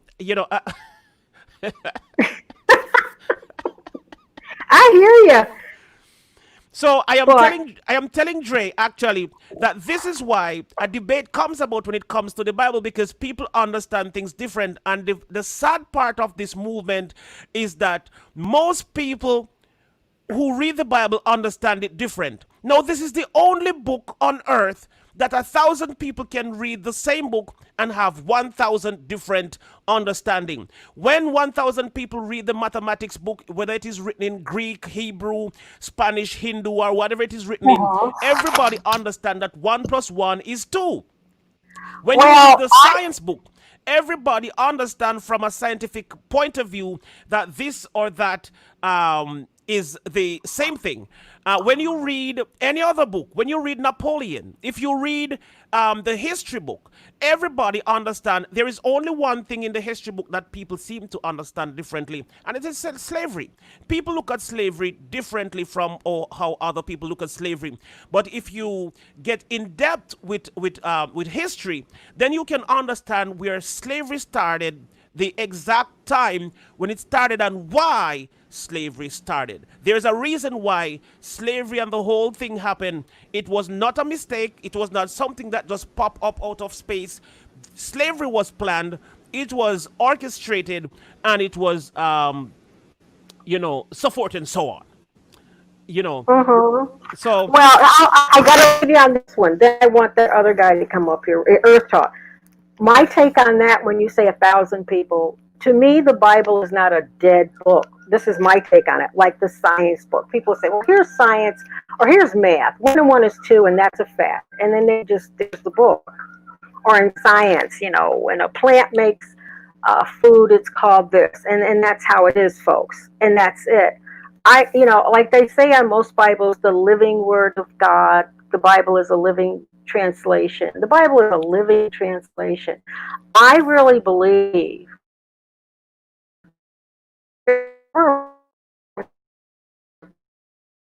and my take is I could be sitting here like I am now in my kitchen. Somebody could be next door down the road here, in this case, in their kitchen. And somebody could be in another state in their kitchen. And we have the same scripture, but we have different lives. And we have different situations and circumstances. And so the Holy Spirit is going to is going to take that scripture that we're each on and have us each see something different in it. We may not all see just the right thing, or the same thing, I should say.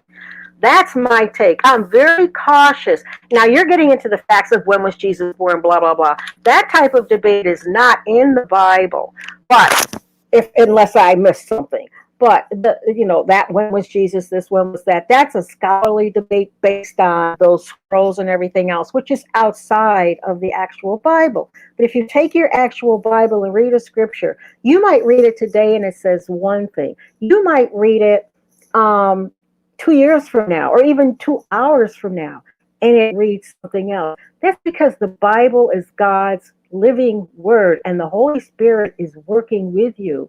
And that 1 minute, he's going to, or he or she, or what, it's going to say one thing.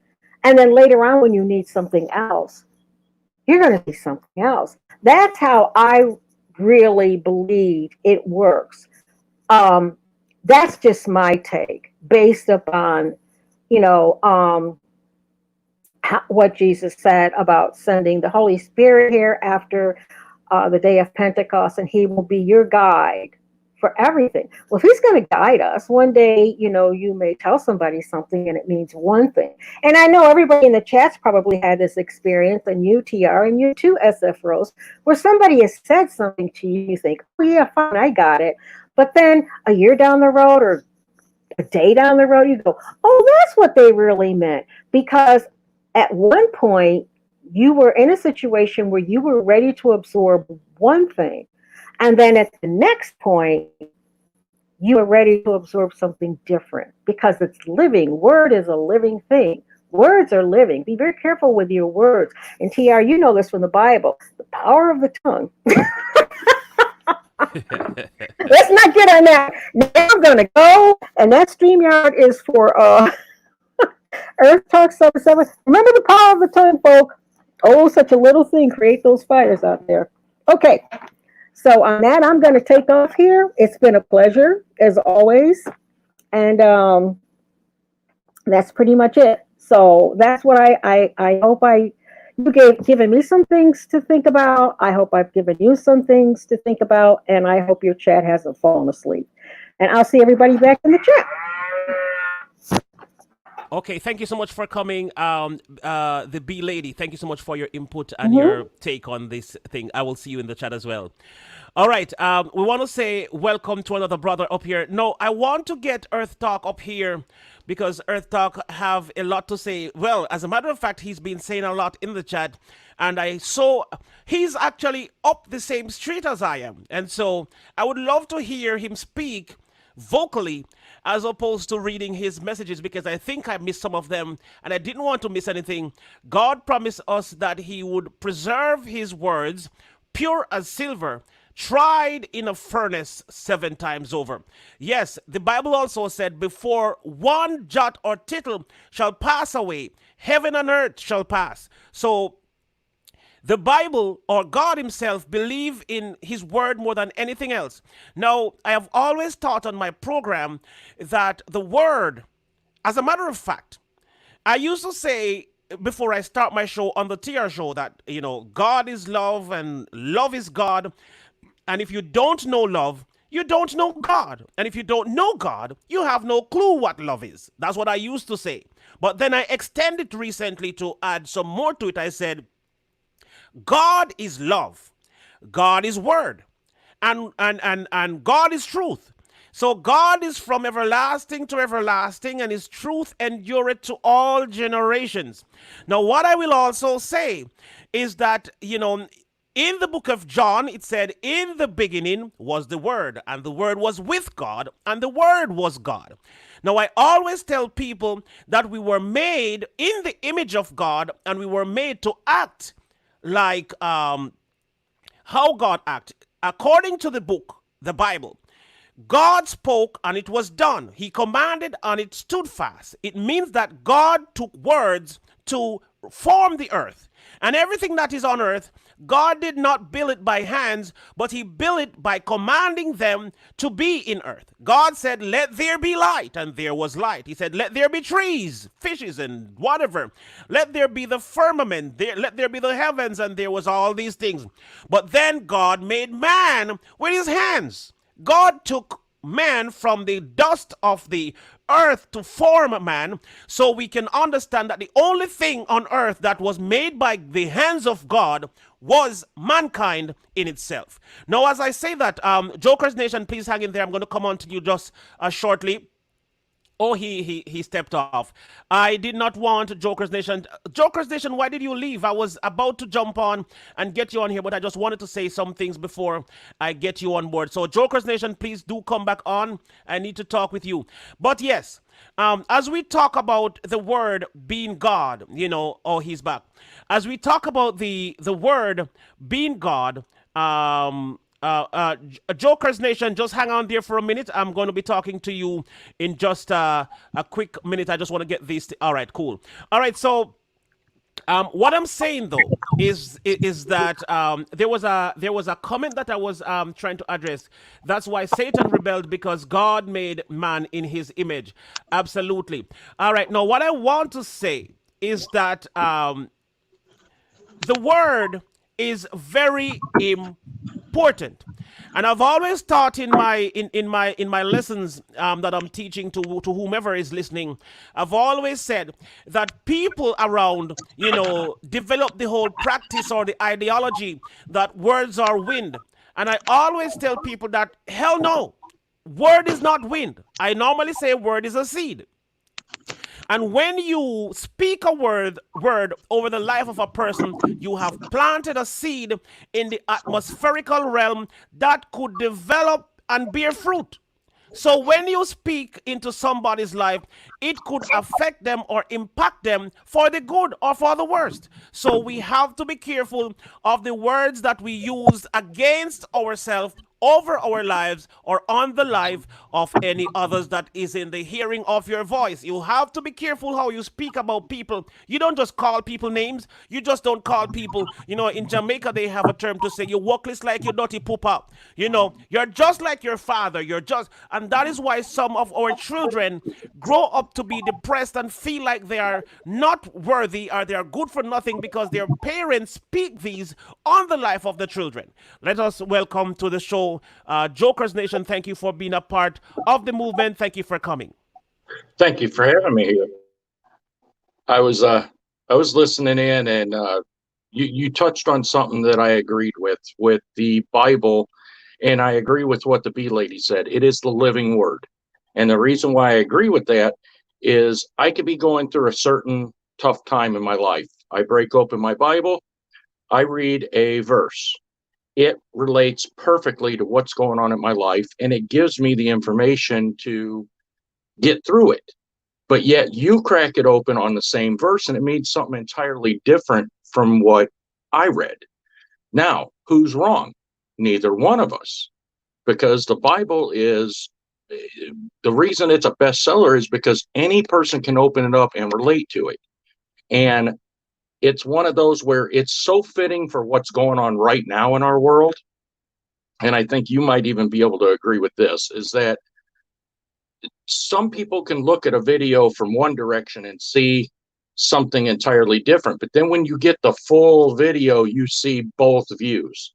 Now you see why this person reacted such a way and this person reacted to that person's reaction. That's right. And right now, a lot of that's going on. We're seeing videos pop up left and right showing abuse of power. And I'm not condoning, because there are cops out there that abuse their power. I am not condoning that. I am just not going to take a paintbrush and say every cop's bad. But we're seeing that right now where people are posting videos with just a certain angle. Yes, And that's right. Are people wrong to be angry at what they see in that angle? No. Not at all. But when you see the full picture, now you go, oh, okay, well, there's a different view. And now we can see that this person wasn't peaceful at the beginning of this.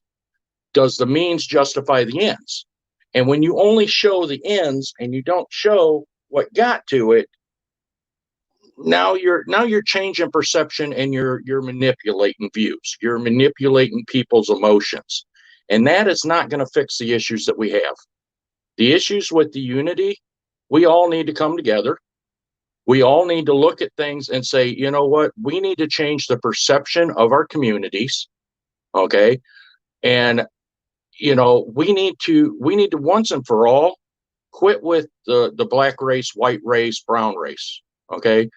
We need to be the human race. And we need to take the color out of it. The problem is that if the whole world was colorblind, they would probably still find a way to fight about stuff.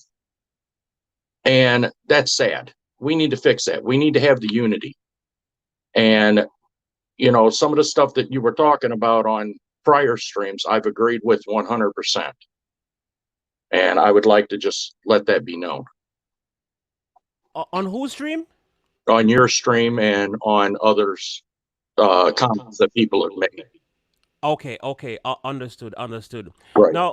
Now, thank you for your input. I know you probably have something else to say, but before you say whatever else you have to say, now I want to say this before we even go any further, because I did not only view things from a Christianity perspective, or from a religious perspective, or from perspective is very, very important. And as you touch on that word perspective, perspective can reshape and reform one's life, in many different aspects. Now, what I want to say is that according to other views of people, and it kind of makes sense if you look at it like that, but depend on what you study, things can make sense in certain light than some. Now, somebody say the Europeans wrote the Bible to to enslave or to mentally enslave the Western world to have them believe. No, no, guys, listen to me. This is not my personal belief. This is not what I am saying that is correct. I'm just saying to you from other people's perspective, this is what they believe, this is what they see. Now, other people believe that the Europeans wrote the Bible to mentally trap the Western world, because only in the Western world. And what I say is that from the early generations of those families, they wrote the prophecies of the Bible, and then generation after generation, they follow through with what was written in the Bible. So people will say, well, the Bible has to be real because 2,000 years ago, they wrote that this would happen this year, not necessarily this year as in this year, but in this era or this time, this or that would happen. So it seems like prophecy has been fulfilled to the letter based on what is happening around us and in the world. Now, if you are a person like let's say all right, let's talk about a few significant families in the world, like the royal family. You know, they have a particular tradition that they follow from they were crowned kings and queens. They have a particular tradition and culture that they follow, and each generation that comes after them follow through with the teachings of what they were taught from the beginning. So when the queen come, according to their regime or according to the royal family, a king has to marry someone from another royal family or whatever the rules or the laws is. And a king cannot be a king if there is no queen, blah, blah, blah, blah, blah. You know that whole story. Right. So I can say, according to these people, from their perspective, it would appear as if what they said is correct when they say that these people wrote the Bible, they know what was going to happen, and so they said that knowledge would increase. They say this would happen, children would be having children, this, that, blah, blah, blah, blah, blah. But I want to say, when you look at things from different angle, I'm not saying that I agree with it. I'm just saying some people sometimes have a right to believe what they believe. I never try to condemn somebody based on their belief. If you believe that, it's based on what you've seen, what you've known, what you've studied. What I speak of is what I learned from my parents and my foreparents, and also what I've studied and researched, what I've learned in the classrooms. It's as a matter of fact, some are just opinions from other content creators. We all add different things and different values to our lives to build the person that we are. You know, we are not just, you know, my opinion, your opinion, my father's taught me this, my mother taught me this, my sister, brother, but we are a collective effort of, you know, our friends and peers and the people we come across, and also what we watch on the TV or see on the internet. We take different stuff and apply it to our lives. Again, I want to say thank you so much for coming, Jokers Nation. I think you might have something else that you want to say, so I'm just going to give you the opportunity to say that. I would love to have Earth talk. I don't know why Earth Cry, not Earth Cry, Earth Talk. I don't know why Earth Talk is hiding from the platform. I really want him to jump on up here and say something because he's been active in the chat, and I want to hear him from a vocal point of view what he has to say. And again, I will say thank you, Jokers Nation. It's been a while since I've seen you, but I'm happy to have you on the platform on this side of the world. You know, this is not the part where we talk about, you know, let's go, let's grow. This is the part where we try to educate each other and to try to understand things from different perspectives. So I'm happy that you jump on here. And I like what you say. We read a script here, or we see a clip from a video, and what you see from that clip, you say, oh, hell, how could they? Right. But that was just a clip that you've seen. And as soon as you see the full video, you say, oh, okay, now I realize why he behaved like that. Right. And it is perception. It is, one thing is, a lot of people don't understand is perception becomes reality. If they show you this over and over and over, it becomes a reality. And you have a legitimate biological reaction, which is anger. Okay. But the problem is that more people should do like I do. When I see something that it invokes that anger in me and it makes me go, oh, how dare them? I go and I look for more. Okay. Because if you eat the first thing they put out there, you may be missing the whole meal that's out here. because you Absolutely. never look for it. So I'll go and I'll look for that full meal to get the full story. And a lot of times we're fed little pieces of information to incite anger, to incite a reaction. Why they're doing it, I don't want to get into that rabbit hole, but it's frustrating because I've seen people that were great friends don't talk because of the things. I was at the Black Lives Movement march that we had here locally, and I recorded it, put it on my page. I talked to a lot of people there, a lot of people, both sides. Okay, even as and I'm not making it political, as a Trump supporter, I told a Trump supporter he was wrong for doing what he was doing because he was there. They were having a peaceful protest, and he was trying to incite. And I told him, you're making me ashamed to be associated with you because that's not the time or the place for that. And one of the things is I wanted to try to understand, more from both sides, not just what I hear on TV. I wanted to go out there and I wanted to hear the stories from people. Have That's I right. been have I been a victim of racism? Yes. Look at me. I'm a big bald guy with tattoos, piercings. People think that I'm a racist all the time. I spend every weekend in Gary, Indiana, documenting the town. Why? So that the mayor will do what he's doing right now and watch our videos and say, we need to clean this city up. Am I out there to point it out and say, ooh, your city's nasty? No, I'm out there to point it out so that the mayor looks at it and says, we can do better than this. You know, Absolutely. so being born in Gary, Indiana, working in Gary, Indiana most of my life, that town has a significance to me. But that town went through a very, very drastic time to where racism was rampant in that town. And, for me, I was raised differently. I didn't have that kind of racism in my heart when I was raised. Have I been robbed by African Americans? Yes. More than once, actually, 3 times. But I'm not going to paint the whole race as robbers. You know what I'm saying? I've also had whites rip stuff off from me. You know, I went to Africa. Why? Because I wanted to learn where things started, where it started. And I got a lot of information that I brought back from there. And it did change a lot of my views. Going there and seeing how things really are, it changed a lot of my views, because understanding everything that's going on here, seeing where it started there, where it's still, people talk about racism in America. You are dead wrong. Racism isn't as bad in America as you think it is. Go to Africa, spend 10 days in Africa like I did. You will see where there's restaurants that in Africa that they're not even allowed to go in. You'll see that. You'll see where they're treated subservient. It's their homeland. That's wrong.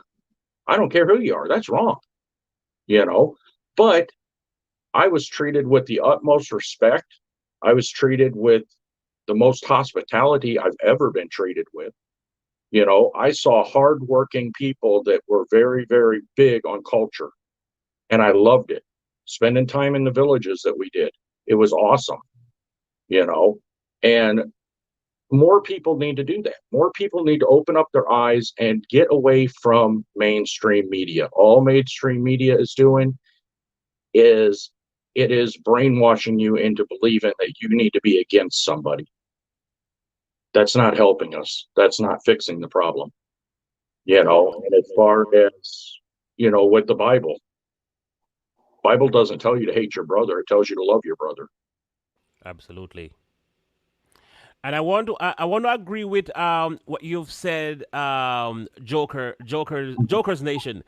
I was raised in a Christian home, and as a matter of fact, not just any average Christian home. My father was a Seventh Day, from the Seventh Day Sabbath.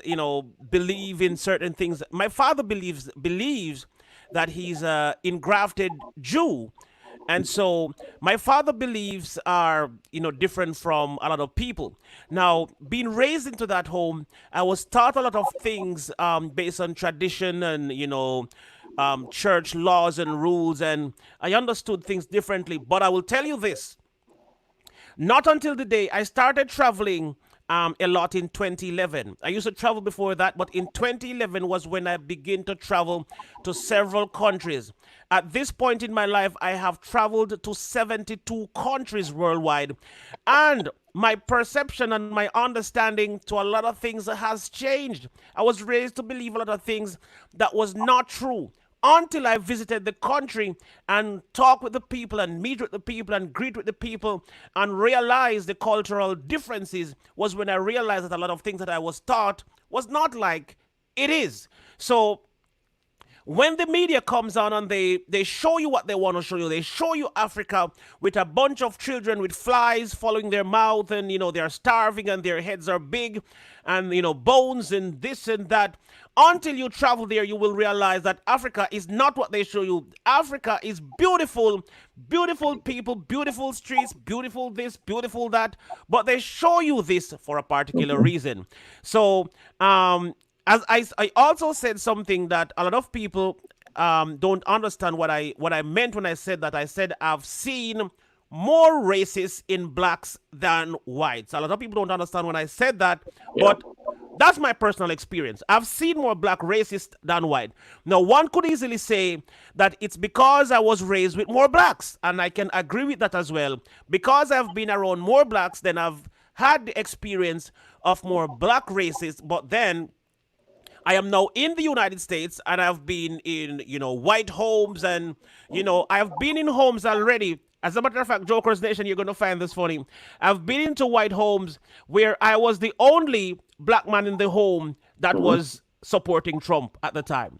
I was a Trump supporter, and I'm not going to tell you what I'm supporting now. I may be still a Trump supporter, but I'm not going to say it right now. But I'm saying I was a Trump supporter, and I was the only black man in a particular home that was saying Trump. Trump is I prefer Trump than Barack Obama. I think Barack Obama brought mess into the country, and I was saying that's just my personal belief, and so don't kill me for my belief.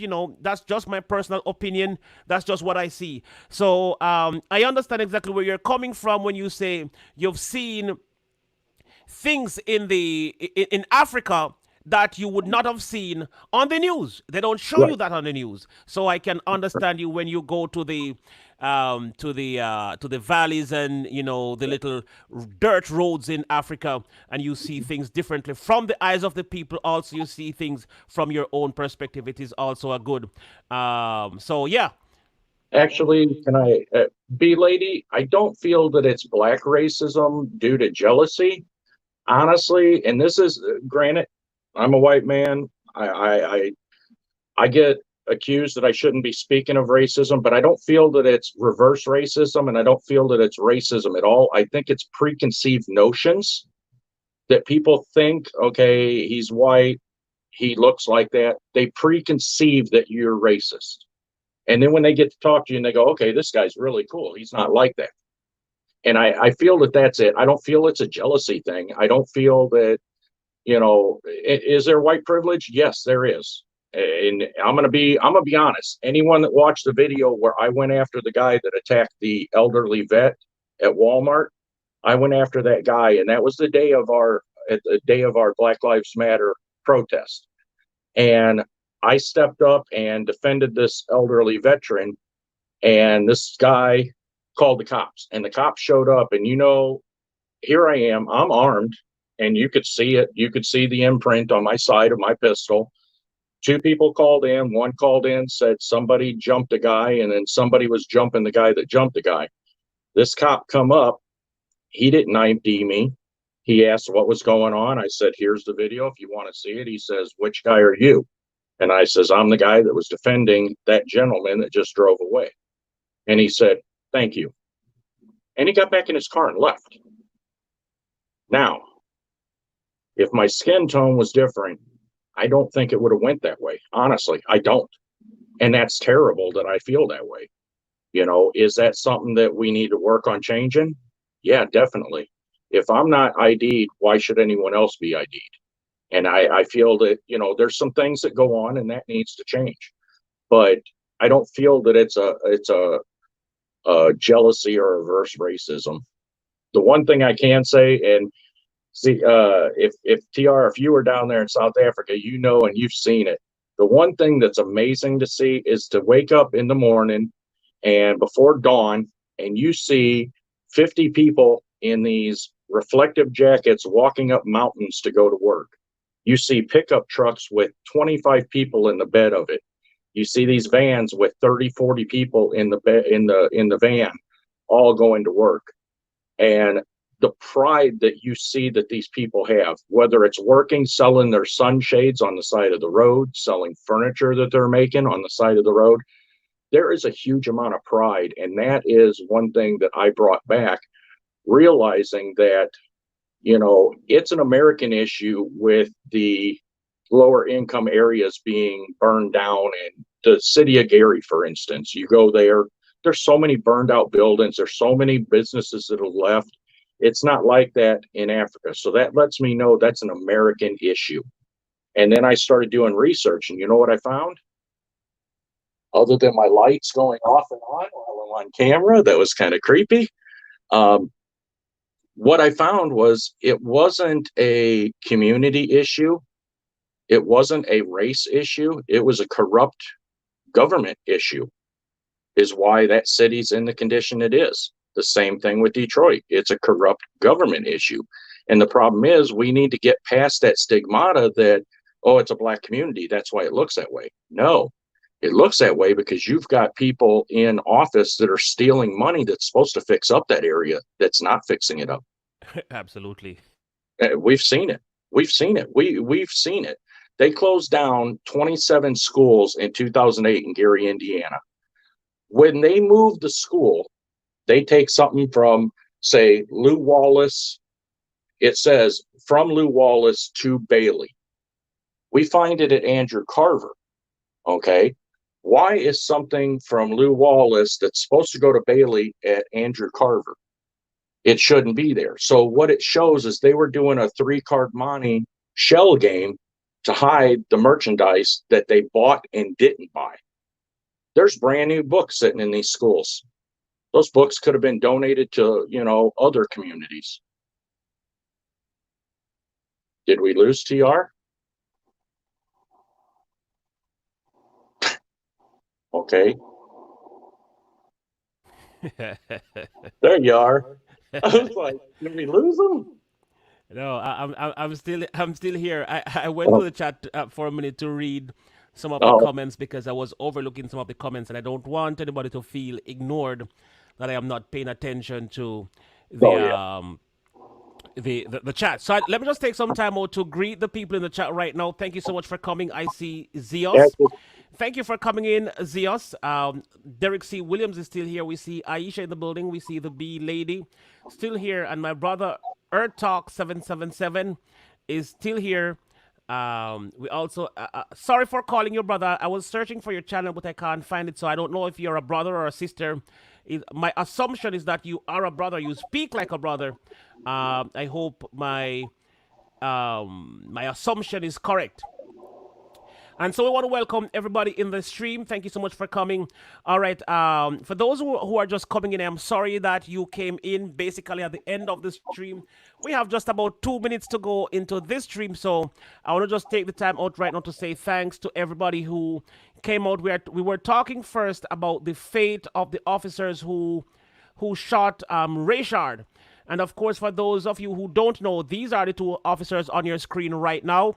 So on your screen, you will see, what's his name again? Sorry, I forgot the name of these 2 officers. Do you remember them, Jokers? I cannot remember their names for the life of me. I've been watching it, trying to keep up on it. I can't remember their names either. All right.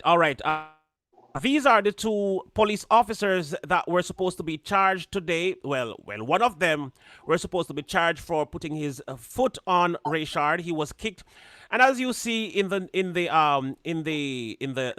meeting today, they were saying that this officer could get between 1 and 20 years for putting his foot on Rayshard.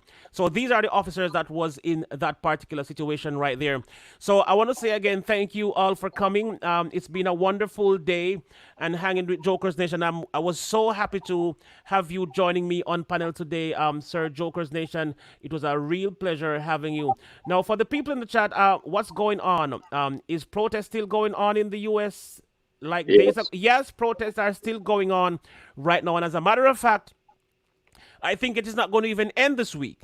And I would not be surprised if there is a reoccurrence of some of the same situation in weeks to come. As a matter of fact, I think this could very well be a reoccurrence right up until election, because a lot of people don't know that there's a movement going on. You know, Black Life or BLM is not just simple a people who cares about Black life. Black Life Matter system is a organization, and there are some people behind it. So while some people march, you know, Well, you want to say something? All right, hold on. Let me just get you on speaker here. All right, yeah, go ahead. I can give you some inside information on that.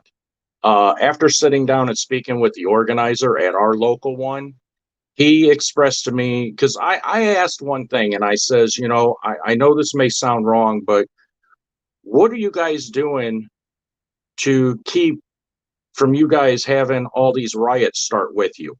I says, you know, one question I have is, Black Lives Matters, but you guys only show up when it deals with a police officer. I said, so are you guys an anti-police, or are you anti-Black Lives Matter, or, you know, pro-Black Lives Matter and anti-murder of a black man?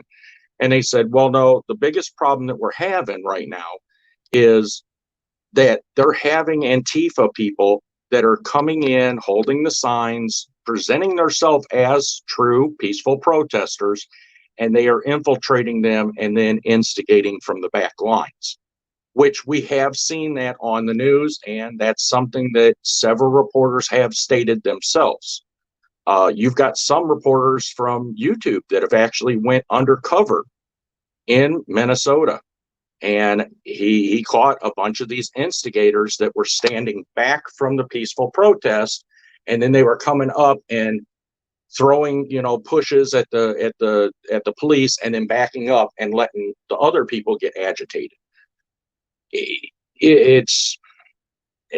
basically agreed that they need to do something, but he never could answer why they don't go into the communities and protest in Chicago, where 56 black men have killed 56 black men in their neighborhood. Why are they not protesting those neighborhoods? If you want to say Black Lives Matter, you need to protest any black life being snuffed out early. Absolutely. Okay? Agree. And I don't get that. I do like I don't know if you've seen or heard of Cash Lee Kelly yet. He's a brilliant brother from our neighborhood. He's in Hammond, Indiana. He's all over Facebook right now. He is amazing with his words. He's the one that's challenging that. And me and him have spent a little bit of time talking. And one of the things he says is, when do Black Lives matter? You know, is it just when the TV camera's on and you can get up there and preach it? Or does it matter when we need to fix our communities? Because the problem is, and me and him discussed it, the problem is a perception with the police officers. And that's where we kind of go back to my initial comment. It's all about perception. Perception becomes reality. If you've got, you know, gangs killing each other in Chicago, 56 black men lost their lives, all due to gang violence, okay? When the cops see that they don't even care enough for their own race, that's when they start calling them animals. When they don't care about their own race and they're killing each other, that's when they become afraid of them. And that's a perception that we need to change from within the community, to where the black life is valued even among a black man. And Cash Kelly goes on and he discusses that, and he's just brilliant with the way that he talks about it, the unifying of the neighborhood, the unifying of the community. things like that. Changing the perception of the police is one of the key things that needs to happen to stop this constant violence that we're seeing. But the problem is that when you've got an organization like Black Lives Matter that maybe started with a good heart, it's being infiltrated and perverted. And the problem is that it gives them a black eye each time there's a riot that starts at a protest. Now, thankfully, our protest was peaceful as can be. And I met a lot of great people. I learned some new things that I hadn't been aware of. And that's what it's all about. Sorry. Absolutely. No need to be sorry. You said everything that you said there was factual, even though you said some things, and but you didn't say anything that is hidden under a carpet. You've said some things that we've seen ourselves. In Chicago, there we've seen blacks killing blacks. I could almost say by the hundreds, but let's just say we've seen a few black people lives snuffed out by other black people, and we don't see people marching about it and saying, Black Lives Matter. But Right. then, they preach this to get across a certain message. And even though there are some people, Aisha was saying, no, Black Lives Matter every day. And yes, we agree that Black Lives Matter every day. But at the same time, we don't see people marching, when all Black lives are taken. People Right.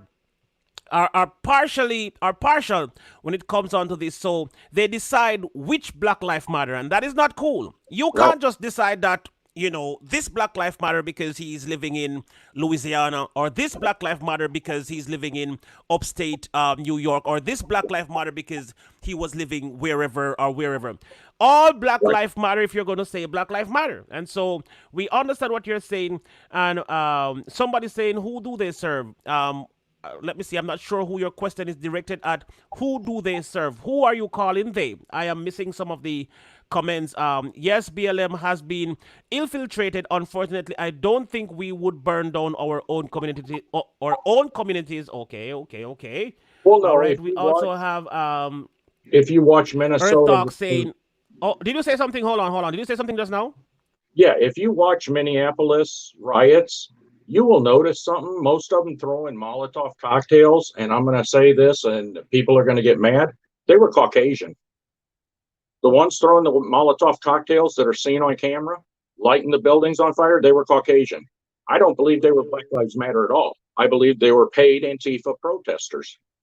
That's what I see. And that's what it is. That was Right. absolutely what it is. Right. I covered the entire thing, Joker's Nation. I started covering the protest and the riots and the whole thing that happened from the death of George Floyd right up to the funeral. And I just have one video left for George Floyd, and I want to do my overall summary of his death and how it happened. And I will be reviewing that situation. I'm yet to put up my video or do the live stream. I am going to do it. I was supposed to do it from last week, Saturday, but unfortunately I have not done it yet. But it is not too late. So I probably will do it this weekend. I'm not sure if that's going to happen either, but I'm going to try to do it as soon as possible. But yes, you're correct in all of what you said. You've not said anything that I've disagreed with so far. So you're certainly on point, and I am glad that this is coming from you. It makes me feel good because sometimes how I speak sometimes might not be in the defense of the black man, and I am not the type of person who speak on somebody's situation because of his or her color.